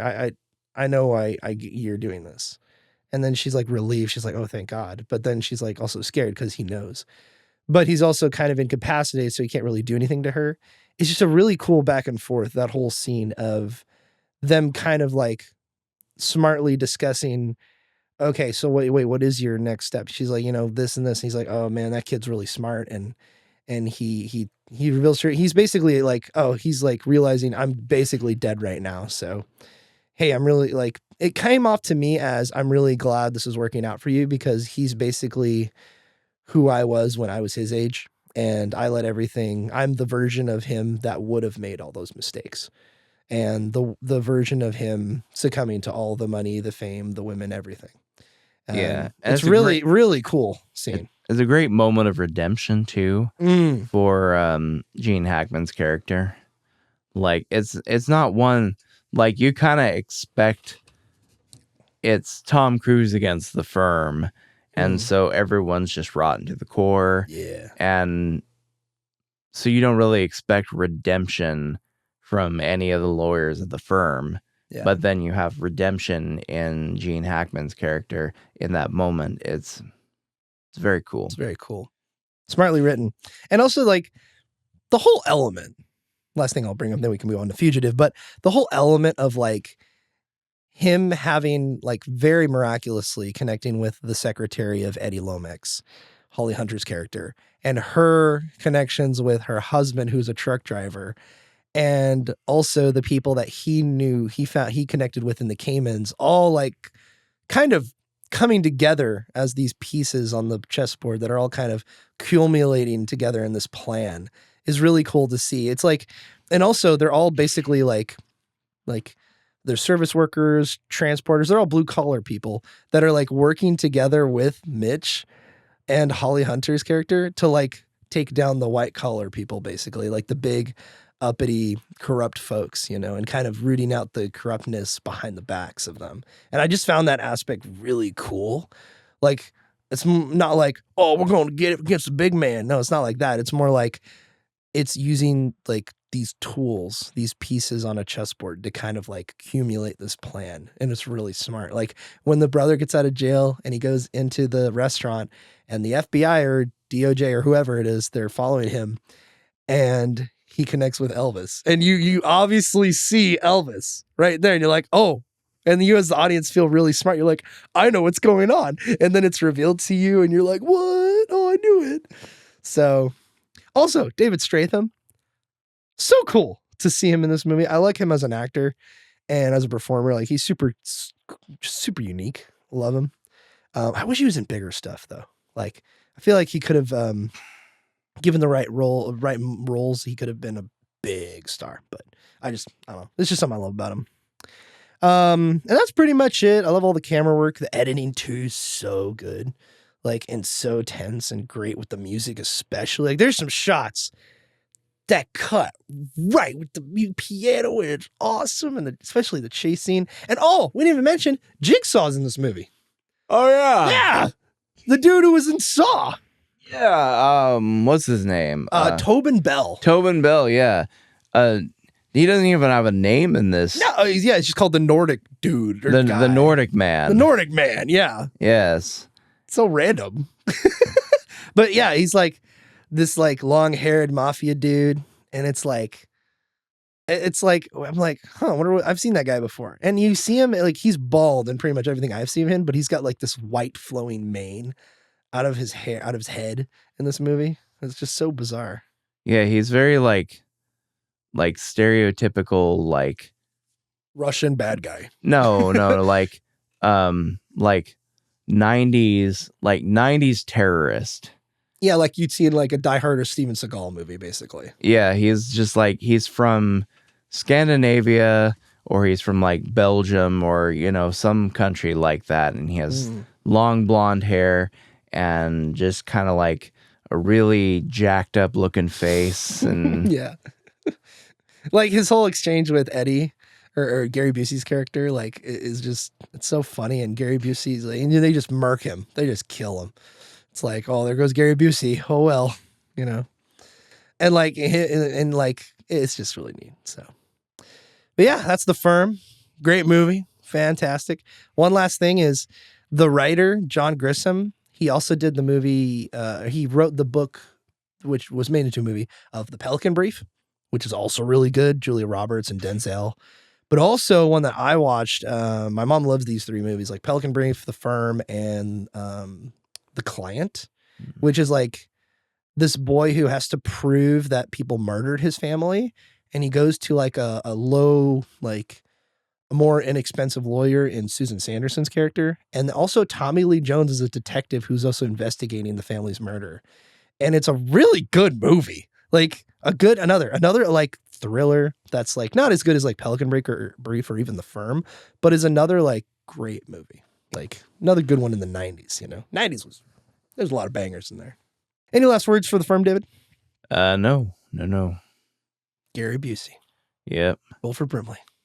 Yeah, I mean, just for those two alone. Yeah. Like, just some utter off-the-wall, goofy, I don't even know what you call it. Yeah, why? In an otherwise completely serious film.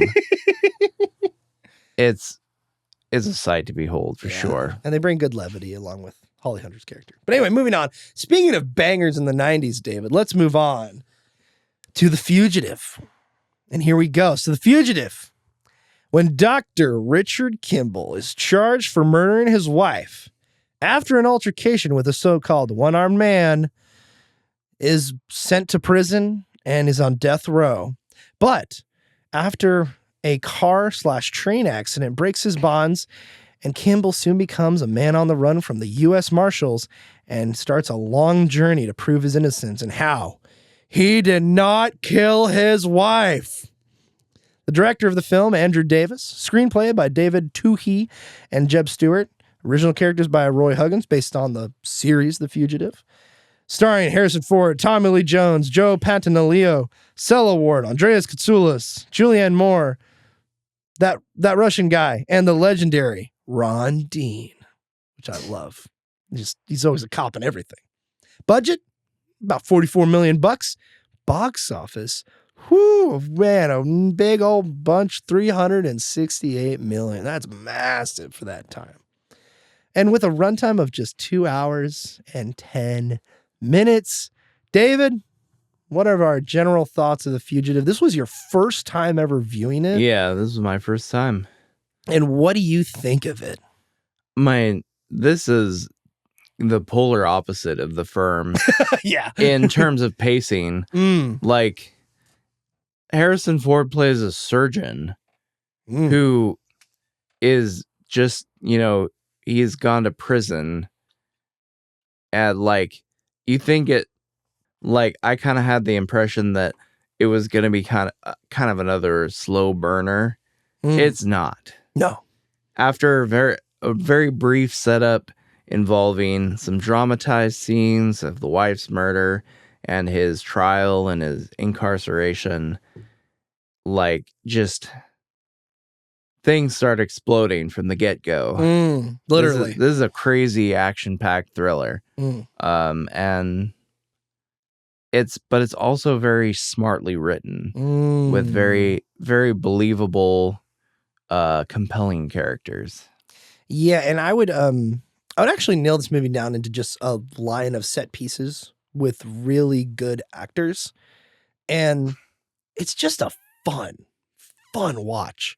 Like, to help to figure out the mystery, you want justice for Harrison Ford. Like, that's one thing I love about the beginning of this movie is you immediately, like during the interrogation scene with Ron Dean and the other cop, you feel for this guy. Like, you believe him that he didn't kill his wife. Like, there's probably like, oh, he might have done it. But the expression and the performance that Harrison Ford gives is like, oh, like, you just feel bad for him. Like, just like you see them asking these questions and interrogating him. And as he gets more emotional, it looks worse and worse and worse. And you want to believe he's innocent. And you pretty much buy he's innocent. But they definitely don't think that. It's so cool and so riveting too. And the best thing about it, look, exposition is overdone in all types of media, right? But dude, this film opens with, of course, the cityscape and the cuts to the wife being murdered, and you don't see the face of the person. But dude, you see them lead him out of his house, blood on his shirt, and you hear the news reporter giving us everything we need to know. Murdered, his wife is murdered by somebody, no forced entry. We found him here. He says there's a one-armed man, and then he just sets it all up, and then the interrogation scene comes in. So cool. And this is just the first 5 minutes. Not even that. It's crazy good pacing. And by the time we're done with that, We get the whole trial, intercuts of that, him getting sentenced. Boom, he's on the bus. And then the big action opening happens. And this is the only first 15 minutes of the film. And we're off to the races. Like, God, I love this movie so much. But let's get out some of the bad before we dive into it, because mostly it's all good for me. Is there any negatives for this film for you, David? Because I'm really interested to see, because I'm very biased. I grew up with this film. I've seen this so many times growing up, as well as this is the film we would always watch every year around St. Patrick's Day. Yes, I know, audience, it sounds kind of cringy, but we watched it like you would watch Die Hard as a Christmas movie. Die Hard takes place at Christmas. This takes place around St. Patrick's Day. In Chicago, they dye the river. It's very obvious St. Patrick's Day, so this is one in our rotation every St. Patrick's Day. We'd watch this, Finian's Rainbow, Darby O'Gill and the Little People, Leprechauns. We got bangers up the wazoo for Irish films. So, and the Gnome Mobile. Do you know what the Gnome Mobile is, David? It's a 1960s or 70s film about this grandpa and two young grandkids looking for the leprechauns in the redwood forests of California. Oh my God. Oh my God, indeed. Oh, excuse me, not leprechauns, gnomes. So, and there's lots of music. It's a rough one, but maybe you'll have to watch it one day with your kids. Who knows? Maybe Uncle Jake's going to come over and be like, "Hey, Benny and Julius, how you doing?" And Julius, how did you know that I want to name my kids Benny? They're going to probably be listening to this episode and be like, "Whoa, he got it right." Anyway, Benny and Julius, Uncle Jake, it's St. Patrick's Day. I got Leprechauns, which is like a mini series with Randy Quaid. I got The Fugitive, which your mom might not like, but your dad and me love, and for you to watch, because you're like, what, 5 years old right now? Like, we need to watch some Leprechaun movies. And then I put in the Gnome-mobile, and you're like, Jake, stop it. Stop it, Jake, stop. Get out of my house. You're never coming back here again. I think I'd rather my children be subjected to The Fugitive at too young of an age than to this Gnome-mobile movie. It's a very silly Disney film. But anyway, are there any negatives for The Fugitive after you just watched it the other day? So what's your instant reaction? No glaring negatives for me. Like, honestly, it's very well done. And I think you mentioned that the movie wasn't finished. Like the writing wasn't finished. Yeah, not when they started filming. Yeah. And it's like you don't really, to me, I didn't really get that sense. When I watched it, like it came off as being very smartly written. So, maybe it was smartly written. It's just incomplete, but at the same time, it's like, there's nothing really deficient, in the writing or in the dialogue, as far as I can tell.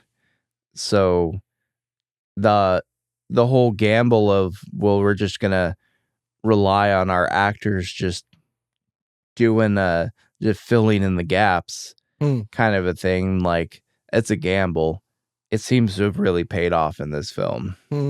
Yeah, definitely. Because I honestly can't, like, nothing glaringly negative comes to mind. Like, The Firm is a great movie, but I could easily pick out, like, The Affair as a plot hole. It's a weak point in the movie. This, nothing obvious in the plot or in the characters or the writing or anything comes off as overtly negative or needing to be fixed or changed or anything like that for me. Yeah, there are some things in this film. I'm trying to think of, like, I'm super biased. I can't really, when I was thinking about it earlier today, I'm like, are there anything, like, what would I be critical about this film for? And maybe there's very little.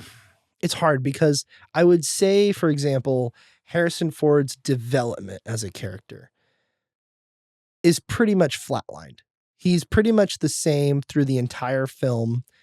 A great performance by Harrison Ford, by the way, but he's pretty same. versus Tommy Lee Jones's character, which is he evolves over time. Yeah. And he starts to realize, do I believe he murdered his wife? Did he not? Well, this is my job. So unless there's concrete proof, I'm just going to leave that to the side. But he does change his mind as the film goes through it. You know? Yeah.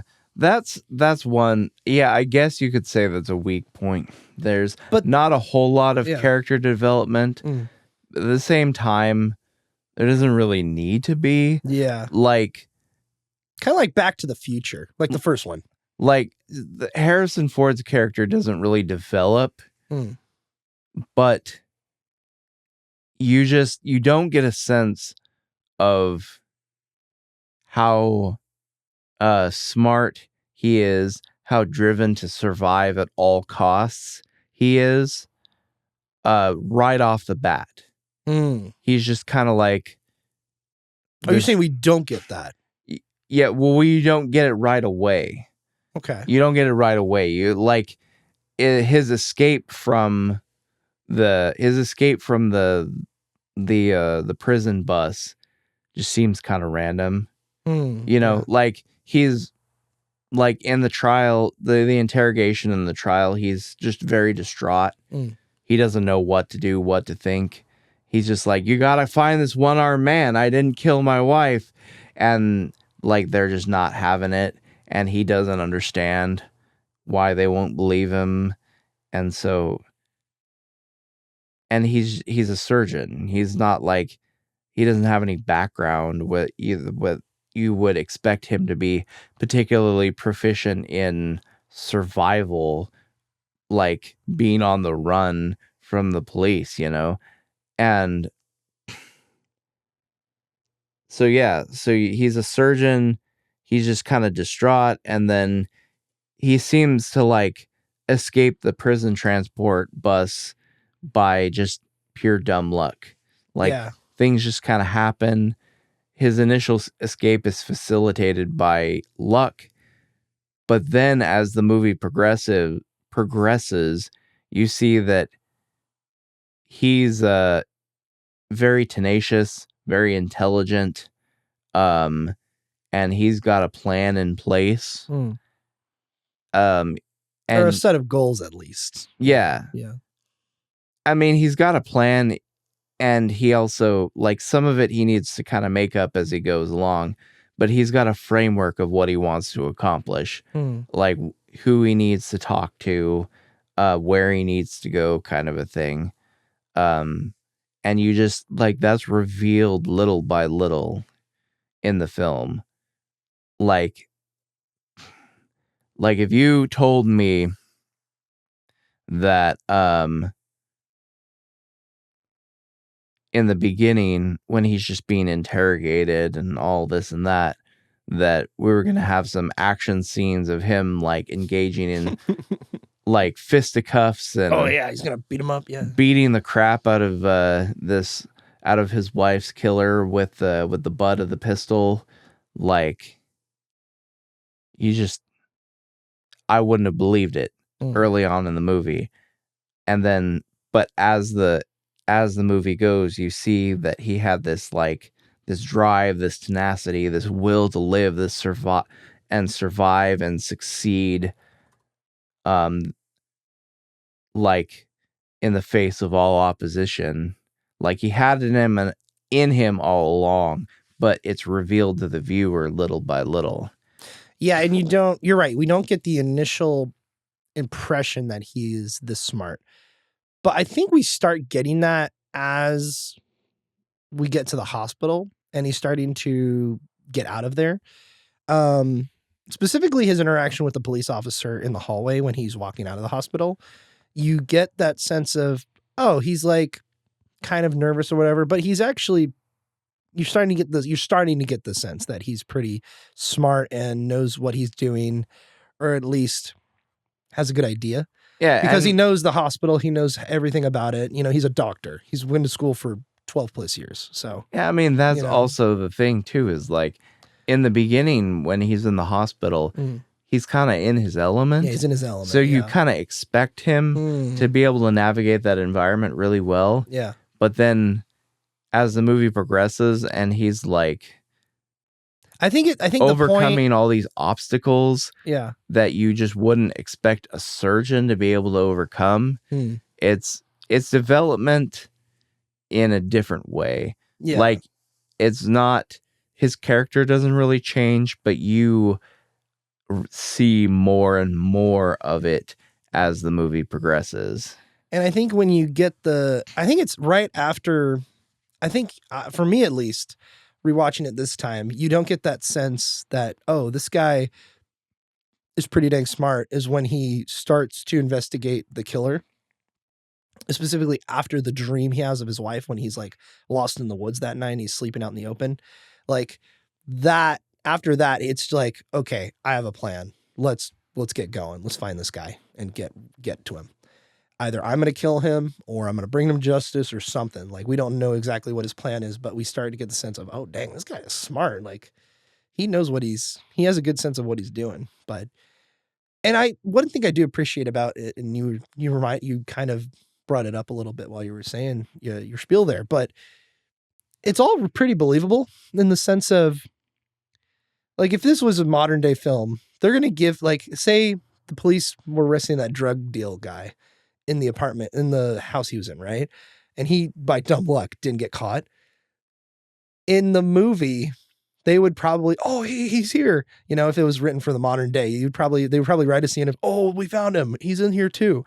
As well as, oh, he's going to make some weird chemical concoction in the bathroom to kind of blow his way out of there or something like that, or distract the police. And that's why he's so smart, in quotes, is like, he's just a really good chemist and a doctor, you know, like they're going to give him some action stuff to do is basically what I'm getting to.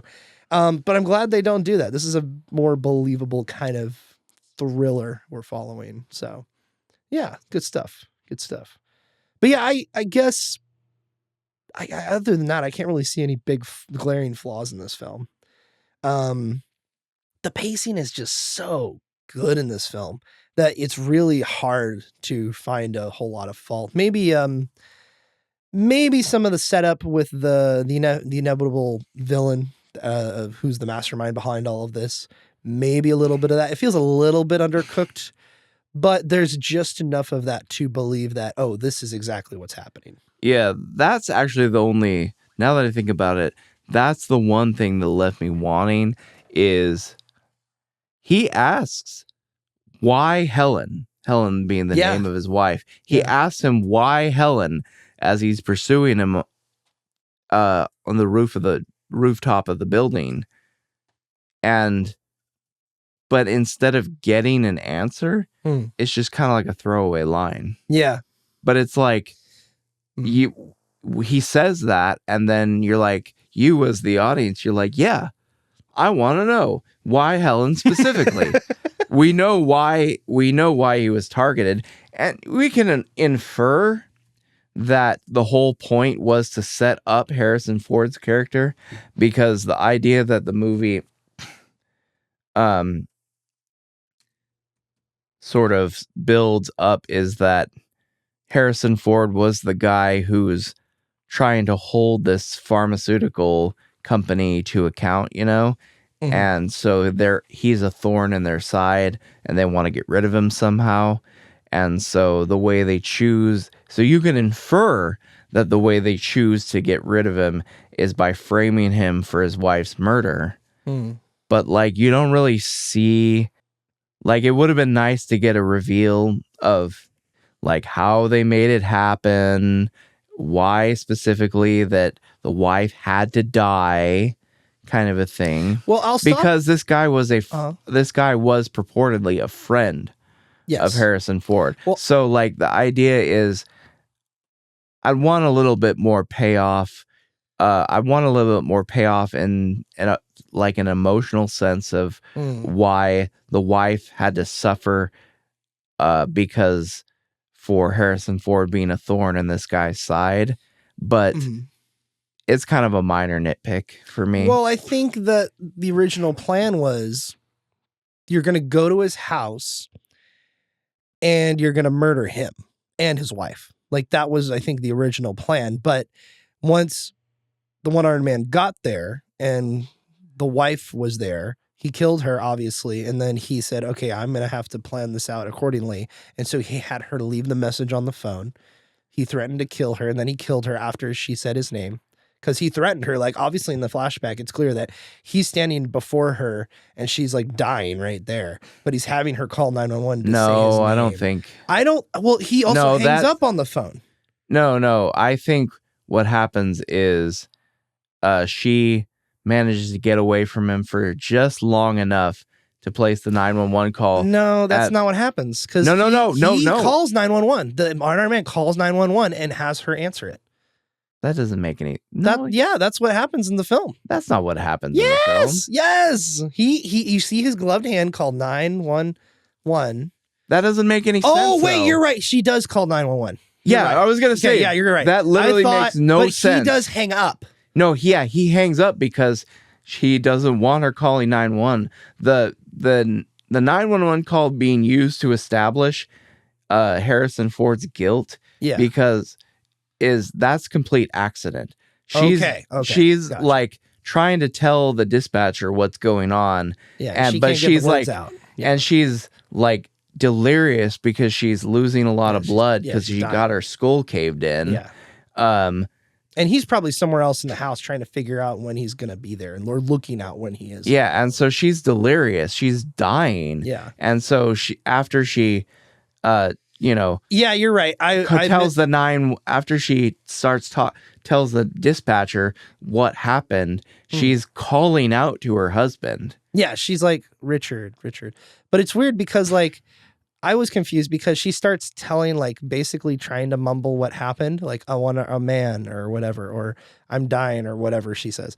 And then she says his name. And I'm like, why is she saying his name? It's because she's delirious. Okay. As soon as she gets out what she wants to say to the dispatcher, like, her mind is gone. She can no longer think clearly. Okay. And can barely move. She can't hang up. Yeah. So the dispatcher's still on the line. Mm-hmm. She's done talking to the dispatcher, but the dispatcher's still on the line. Yeah. And she's calling out to her husband. Mm-hmm. And that's when he hangs it up and then kills her. Yep. Yeah. Okay. But I think the original plan was to frame him for her murder or kill them both, maybe.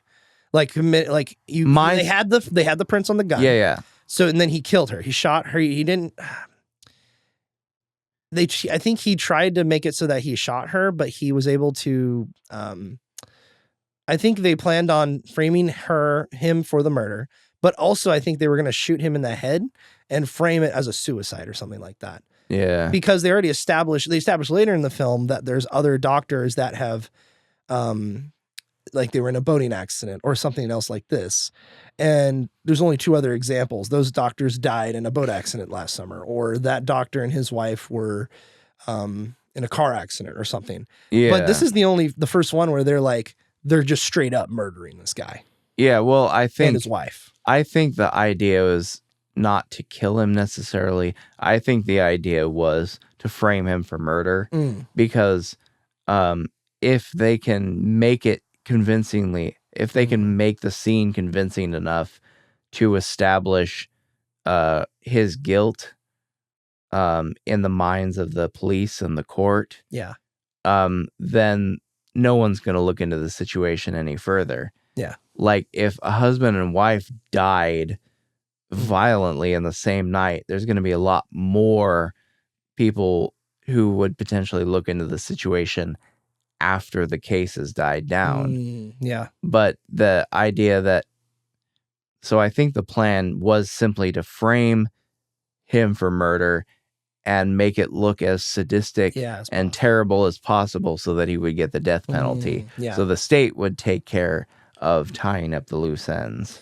Yeah. Okay. Yeah, that makes sense. Yeah. So that's what my supposition is. For the motivations of the villain. I guess that would be the fault that we find with this film is they don't make it super clear what the intention was of like why Helen, and then like I don't know, maybe I have to watch it one more time because I've seen it so many times. Maybe I should know more about this. But yeah, they don't really make that clear like what exactly they were trying to do. Like that they were trying to get rid of him because he was a thorn in their side. Yeah. And you kind of see how that you could kind of kind of piece it together what they were trying to do in your mind, but it's not really clear. Yeah, no. It's like, because you and I just had a big old long discussion about it. Yeah. And in the end, it all comes down to how we interpret it. It's not really spelled out.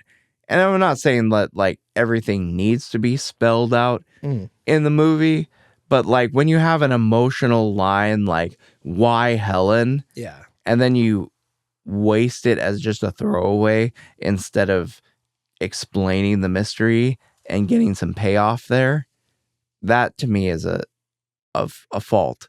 That to me is something they could have had some kind of payoff there where he says, why Helen? And then the Nichols or whatever the doctor's name is, who's the ultimate villain, explains in detail what his intentions were, and you get to see a little bit more how twisted and dark he is beneath this like friendly persona that he puts out to the rest of the world. That would have been cool to see. I feel like that's a little cliche though. Like this film kind of is way more grounded than that. And I feel like that's probably why. I mean, we'll dive into it in the trivia in just a minute here, but there's a lot of reasons why the film is as it is. Like, and we're very blessed to get the version we got and that it's this good, especially in the edit. But you're right. They could have done something like that, but I feel like this film is a little bit too grounded for that kind of direction. Just looking at it that way. I don't know if that was a foresight they had back then. Probably not, but yeah, I don't know. That's just how it comes off to me. Like, it's just like the villain is not very deep. No, he's not. Like, it's he's like, just, you find out, oh, he's the orchestrator. We don't get an entirely sense of like the entire story, but we get enough of the mystery resolved that we know he is the guy. Yeah, it's a satisfying resolution, but like there's just not enough development of him as the villain. Like through most of the movie, he's a friend, to Harrison Ford's character, and then at the very end, it's like, oh, he's the bad guy. Yeah. Which also it wasn't. I kind of like that. Which honestly. Also it was, but the other thing is it wasn't a very good twist. It could have been handled, I think, more because I saw it coming. Yeah, you see it coming. That's the thing is like, if you're gonna drop an 11th hour villain in a film, like the twist needs to be something that really takes the viewer by surprise. I could see definitely in 93, if you were going to go see this in theaters, you would be, I think I could see some audience members being surprised, like genuinely, oh, he's the guy. But I feel like in modern times, very easily telegraphed. Like if you're paying attention, you definitely see, oh, this guy is like a little bit too kind and all these other elements that come into it. Like, it was basically like, I think it was like an hour or like half an hour before they actually did the reveal. I was already 100% certain that he was going to be the guy. Like, absolutely 100% certain. Yeah. Well, like once the one-armed man calls whoever he's working for, there's not many options left. Well, I mean, like of who it could be. Well, it's like up until that point, there's like it's kind of up in the air. And there was a point at which I can't remember exactly what point it was, but there was a point at which it hadn't yet given you any concrete information as to why he would have been, but I was 100% certain, like absolutely no doubt in my mind. I was gonna say it too, but I didn't want your reaction to. Oh. Like you're gonna disappoint me, like no, I didn't want your reaction to. I didn't want to be able to discern whether I was right or not. Okay. Based on your reaction. Okay. I wanted to wait and see it for myself, even though I knew I was right. Yeah. Totally. So it's like, I think I did that to you guys. What were we watching? And you're like, you've never seen this, or I've seen most of it. What was it? Oh shoot! You and Matt sat me down and we watched something, and I knew the big twist. It wasn't The Sixth Sense, but it was something like that. And I knew the big twist in the end. I'm like, yeah, I know. And you're like, you knew? I'm like, yeah, I knew, but I didn't know. I've never seen the movie before. I don't know what movie you're talking was. about. I'm trying to remember. Oh gosh, it wasn't Sixth Sense, but it was something like that where you both sat me down, you had me watch it, and I'm like, sure, I'll watch it. And I watched it, and there's the big reveal at the end of what was happening the whole time. And I'm like, yeah, I kind of knew. You're like, you knew? I'm like, yeah, I knew. I don't remember this at all. Yeah. I can't remember what it was, but it doesn't matter. Doesn't matter. I don't remember. I can't even think of a single movie that I would want There's a big twist. That I would want you to watch that has a twist that I would either be shocked or surprised that you'd figure it out. No, but like it was a good ass movie. I just can't. And we watched it, and you're like, there's a big reveal in the end, and you guys were like, I remember you guys like watching me like, ooh. And I was like, I kind of know what it is, guys. I don't know what this movie is. Yeah, I don't remember either. I can't think of a single movie. It's not a Shyamalan movie, that's for sure. Well, like it's something else. What Shyamalan movie would even have a twist that would be like, oh, is he gonna get it? It's just Shyamalan movie. I don't know. They're easily telegraphed. I'm trying to think. Like what it was. Like I can't. What did I not see? Man, that's bugging me. Maybe I'll text Matt tonight. Yeah, I don't know. Like I can't think of a like. Matt, I can't even tell us. I can't even think of a movie where I would be disappointed if you figured out the twist. No, not that I'd be disappointed, but you guys were like, oh, he's never seen this before, so let's see what he thinks. That kind of thing. It's a good ass movie, so we should just watch it. Yeah, I mean, I can think of. I can't watch it. There's plenty of good movies that I'd want other people to see. I can't think of a movie where the twist is like a big like driving factor in why I'd want someone to see a movie. Yeah, man. Because I don't even think of movies in that way. Because I think of movies. I think about movies in terms of. I'm not saying it was the main thing, but it's like an element of us watching it. Well, I think of movies in terms of what are you going to take away from this on like subsequent viewings. So if a twist is all you have, once the twist is revealed, the movie is kind of worthless to me. If that's the only joy you got out of the movie is being shocked by the big reveal at the end. Yeah. Like the movie to me is worthless because if it didn't have any of the redeeming qualities besides that plot twist, then there's no point to ever watch it again. Yeah, definitely. So I can't even think of a movie where I'm trying to think of what it is. The twist at the end even factors into whether I would have wanted someone to watch it in the first place. Like I want to say it wasn't a racing movie or anything. It doesn't like. I'm trying to remember what it was. I'm trying to figure it out. And I knew what it was. Like I knew like the thing and like the big thing the movie was famous for, like the twist or whatever. But I didn't know, anything else about the film. Basically. I don't know. It wasn't I See Dead People. It's not that, but I don't know what that would be. Oh well, whatever. Anyway, let's move on to the trivia. I had a bunch written up here. I'll skip through most of it here. But dude, we haven't even brought up Tommy Lee Jones. Like, dude, this guy is the best part of this whole film. Oh, yeah. I love following Harrison Ford's thing, but dude, Tommy Lee Jones, man, is the shiz in this movie. Like, he is so good. Like, I remember watching The Client, which was like the oldest movie I've seen him in, which is hilarious because it's like from 95 or something. But all this is on a whole nother level. Like, and apparently like he was in a film called Under Siege from the same director a year before this. It was a Steven Seagal film where he's the bad guy and he's a very eccentric character in that film. But this is like far more grounded.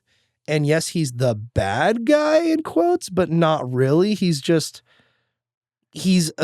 supporting character to this whole investigation. Yeah, he's so pivotal to everything. Yeah. And he's awesome. And once you find out like most of the dialogue in this film was improvised, it's crazy, man. So anyway, what do you think of Tommy? Awesome. Like, yeah, like I said, his performance in this movie is stellar. Oh man. Like he really makes this movie just like, yeah. It honestly shocks me that this the dialogue was mostly improvised. Yeah, like so I can hardly believe that, to be honest. I'm trying to find the part. I wrote it down here. Who he was against in the Academy Awards here. Where is it? Here it is. So Tommy Lee Jones beat Peter Postowith for The Name of the Father, Leonardo DiCaprio for What's Eating Gilbert Grape, John Malkovich for In the Line of Fire, and Ralph Fiennes for Schindler's List. All Best Supporting Actors nominations. Tommy Lee got it. That's some stiff competition. That's some crazy... Dude, Peter Postowith and Ralph Fiennes in Schindler's List. And Ralph Fiennes didn't get it. Damn, man. But Tommy Lee Jones, so well earned. But hey, it won Best Picture, right? Yeah, it did. It won most of the awards that year. But dude, Tommy is so good. There's another trivia thing here where Tommy Lee Jones reportedly told Joe Pantoliano, who is famous for The Sopranos. He plays a supporting character on The Sopranos who's just an icky mobster. As well as a couple other notable things. But anyway, reportedly he told him, it's not like anyone is going to win any awards for this film. However, the film was eventually nominated for 7 Academy Awards and 3 Golden Globes, with Jones himself ironically winning both Academy and Golden Globe for Best Actor in a Supporting Role. Dang. Harrison Ford was also nominated for a Golden Globe for Best Actor, but lost to Tom Hanks for Philadelphia back in 93. I've never seen Philadelphia. No. That's the one where they go back in time, right? With the naval ship. I have no idea. Oh, you never seen, I think, whatever. Whatever. Let's see, what else do we have here? The film was shot in 73 days, which is pretty dang short, and had one of the fastest turnaround post-production schedules as the film was pushed up to a release date in August 93. So basically they started filming in January. They only had a certain amount of time because Harrison Ford's schedule was so tight. In fact, there's another one here. Speaking of Harrison Ford, he tore his ACL in his leg during the filming of the scenes in the woods. He refused to have surgery until the end of filming. And in the meantime, it was just painkillers until the film was over. And then what else? Again, his schedule was super tight. They did not have time to do a surgery and 6 weeks of recovery. So the limp stayed, basically. And you see him limp throughout the whole film. That's a real limp from Harrison Ford. Dang. He didn't take surgery until after it was all said and done. That's crazy. It's like, what's his face kicking the helmet in Lord of the Rings. Oh, yeah, exactly. Yeah, Aragorn's character, yeah. Whatever. I can't remember his name. I'm terrible. So. Yeah. But speaking of Harrison Ford, you also have people like Alec Baldwin, who was up for this role. I think Alec Baldwin was the first choice. Or no, Harrison Ford was. Then they went to Alec Baldwin. Alec Baldwin refused it.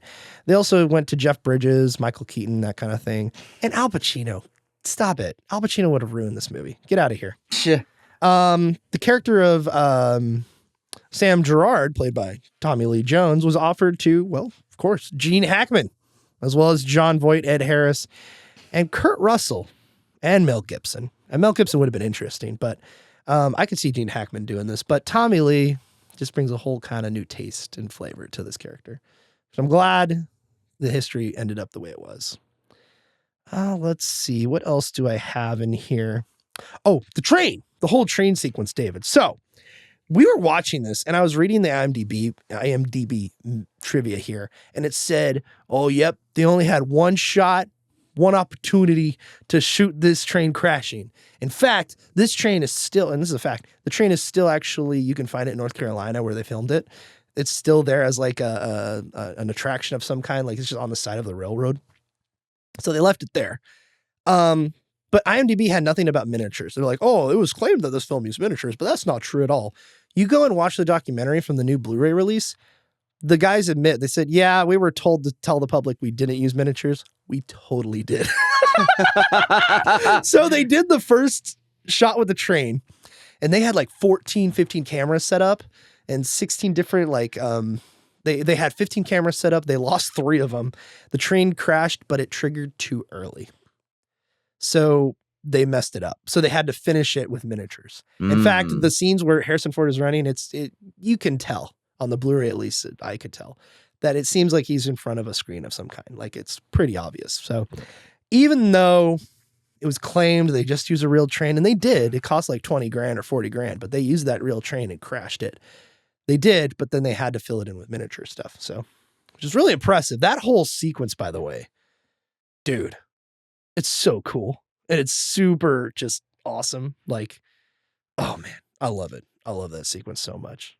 And yeah, so it was a cool sequence as well. Yeah, $20,000 for each locomotive, and it was a one-shot deal. So anyway, let's see, where do we want to go to next? Okay, so this is another interesting thing. So originally, Julianne Moore's character had a bigger role in the film, even after she exposes him briefly. Kimball was to have sought her out for help and eventually fall for her. These scenes were filmed and then deleted from the final cut. This is the reason that her name is still credited as one of the main stars of the picture. Interesting. So yeah, the original beat for beat of the script was she was going to be somebody he relies on her throughout the whole film, and this was a mandate from the studio from Warner Brothers. They said, we want him to have a love interest. It's like, but the film's about him mourning his wife while he's trying to figure out the wife's killer, and then he shacks up with some chick, be it Julianne Moore or even potentially Jane Lynch in the script. Yeah, well, I mean, I can see. I can see how that would have. I can see how that would have worked. It just would make it generic. Just because, yeah, you're right. It would have made it generic. I mean, it would have worked. Yeah, it would have. Yeah, like the movie didn't need it, but it also would have worked. Yeah, like just it wouldn't. This film feels more special, I think, without it, for sure. I'm glad they cut it, but it's not like it would have ruined the movie. But I'm glad they cut it. Yeah. The next one is, according to producer Roy Huggins, who also was the original creator of the series, Gerard's line in response to Richard Kimball's claim of innocence was, I didn't kill my wife, was originally written as, instead of I don't care, it was, this isn't my problem. At the request of Tommy Lee Jones, it was changed to I don't care. Now, that's actually incorrect. That's an incorrect trivia on IMDb. I looked it up, and shout out to the YouTube channel It Was a Shit Show, because that YouTube channel goes through and catalogs the history of certain films production. And I was recommended to this after looking up the soundtrack. And dude, they did their research. They had the description, all the articles and all the interviews and all the videos you could go find of all the actors and all the producers and directors on this. There's also a thing where I didn't write this down, but apparently the cinematographer they got for this film vehemently hated working with Andrew Davis, the director. Like they had a very well-known hateful relationship. They couldn't stand each other. Interesting. However, and there's an interview with the cinematographer saying, yeah, like even when we started filming and we were doing stuff, I didn't even cash any of my checks because I wanted to be out of this production as soon as possible. Like he hated working with him, but he stuck it out during the 73-day production. And he was glad he did, because he then got paid and then the movie went on to be a great hit. So, yeah. Really interesting. So the next one I have was, let's see, improvised. Oh, according to the DVD commentary, the scene in which the Chicago police interrogate Richard Kimball was improvised. Harrison Ford had no idea what questions he would be asked. All right. Next one is, wax bullets were fired at the glass door at the same time Tommy Lee Jones was using the blanks. So they used wax. All right, cool.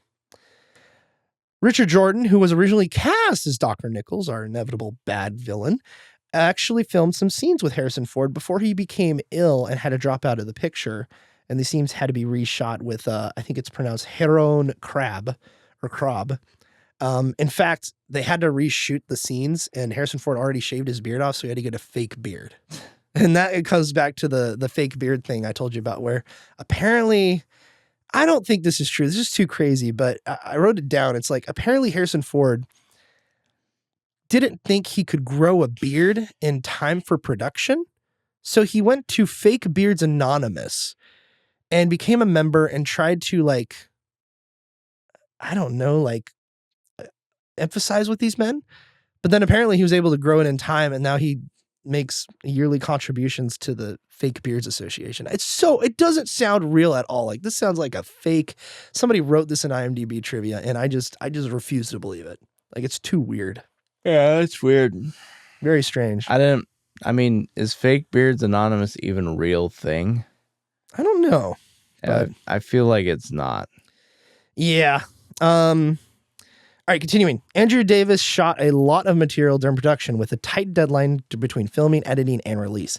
He got 6 editors and he got 17 assistants, and they quickly assembled all the footage that was shot. To speed up the process, Davis and his team used an Avid editing machine to piece together the film. There were 2 machines used with 3 editors at each one under the supervision of Davis. And in fact, their first cut was about 3 hours. And then they had a ton of stuff in the beginning. Like the montage we see in the beginning of the film, that's like 5 minutes. That was like the first 40 minutes. Really? Yeah. And they cut that sucker down. That's why people like Tommy Lee Jones and other people during the production thought that this was not going to work. Like the script wasn't finished. Bad stuff kept happening. And sure enough, they got it done. But let's go to the next one, which has to do with the writing. Late into production, writer Jeb Stewart has still not conceived the ending. The night before a big production meeting, he suffered from writer's block, resigning himself and telling the producers he couldn't do anything. He basically just gave up and he went to bed. And he says in this quote, "It was now 2 a.m., hours before the meeting, and I don't know how the whole mystery wraps up. I turned off the light and about 2 in the morning. And at 2:05, I turned it back on and it was all clear. It's like Faulkner said, it was a gift of the subconscious. I sat down and wrote the end of the movie, and everybody came the next morning and we read it. And everybody said, well, this is great. What took you so long? Why didn't you give this a month ago? This was so simple." That's funny. Yeah. Which I guess makes sense why the 11th hour villain reveal that didn't have much depth or impact to it kind of makes sense. If they came up with the ending in that short of a time. Yeah, and also like after they did the ending, they had to go reshoot the scenes with the Heron Crab, you know. Next is about the score, which I also wanted to bring up here. James Newton Howard recalled feeling terrified by the challenge of scoring this film and thinking his work was awful, especially in comparison to Jerry Goldsmith, whose compositions he used as placeholders. However, he convinced himself to persevere and at best produce a quasi-failure. Howard was pleasantly shocked by his Oscar nomination and quotes, "I just didn't think my score was worthy of a nomination. But that's often what happens. It worked, and the movie was so good, it makes everybody look better." James Newton Howard's score for this film was reused in trailers for subsequent films such as The Outbreak, The Specialist, and Eraser, and U.S. Marshals. Interesting. So pretty cool. I have 1 or 2 more here and then that's it. The film was #1 at the box office for 6 weeks straight, which is pretty good. Like, that's pretty dang good.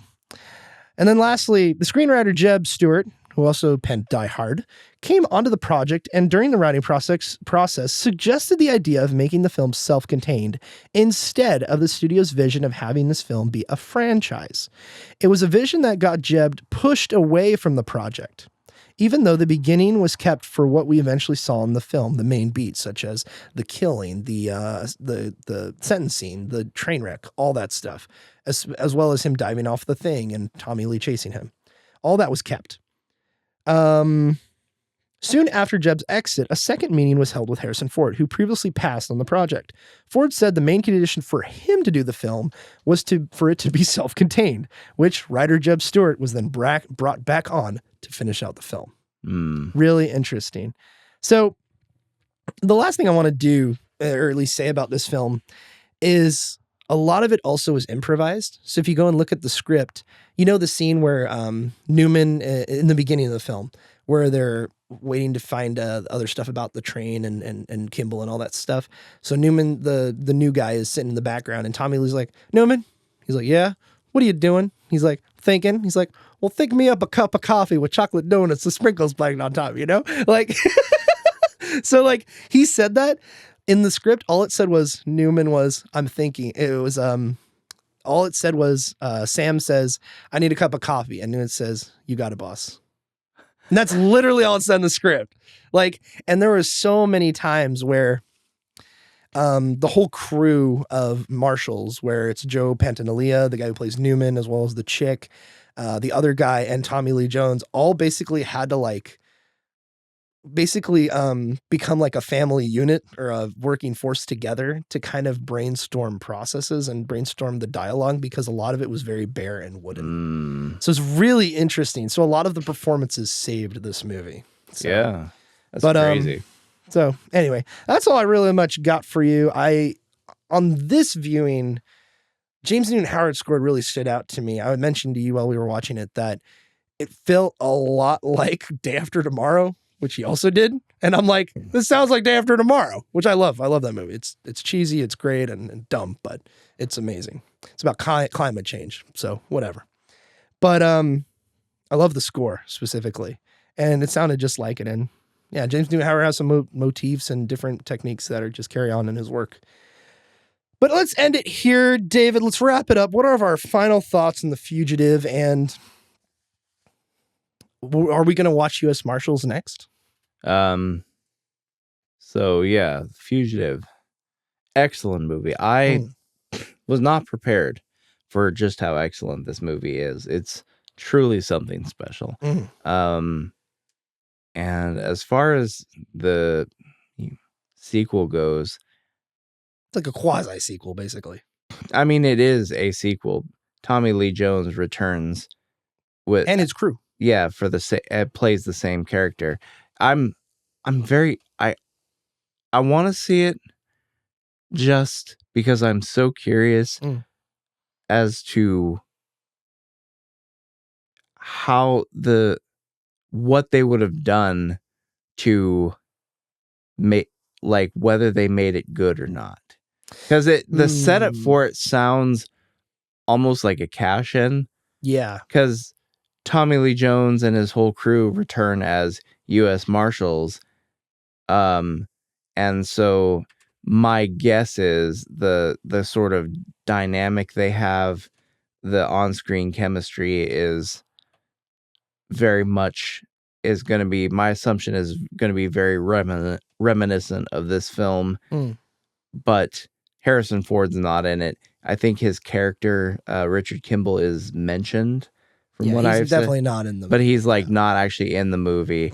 And so whatever the plot of U.S. Marshals is, I have no idea. I've never seen it. I just know that it existed. That's it. Yeah. I've never heard anything about it. So it's really, they would have had to constructed a whole new plot to try and recapture the magic of The Fugitive. And that sounds like a desperate Hollywood cash grab to me. Well, let me tell you this. 1998, film comes out.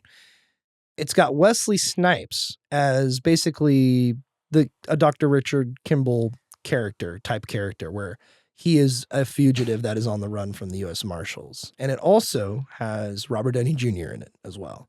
So this very much intrigues me. And I hear it's not as good as The Fugitive, of course. But I heard it's not a bad movie. It's a good movie, is from what I hear. Interesting. So I'm not expecting The Fugitive, but I'm expecting a fun, familiar romp with Tommy Lee Jones, Yeah, see, I'm not saying it's a bad movie. I'm just saying, yeah.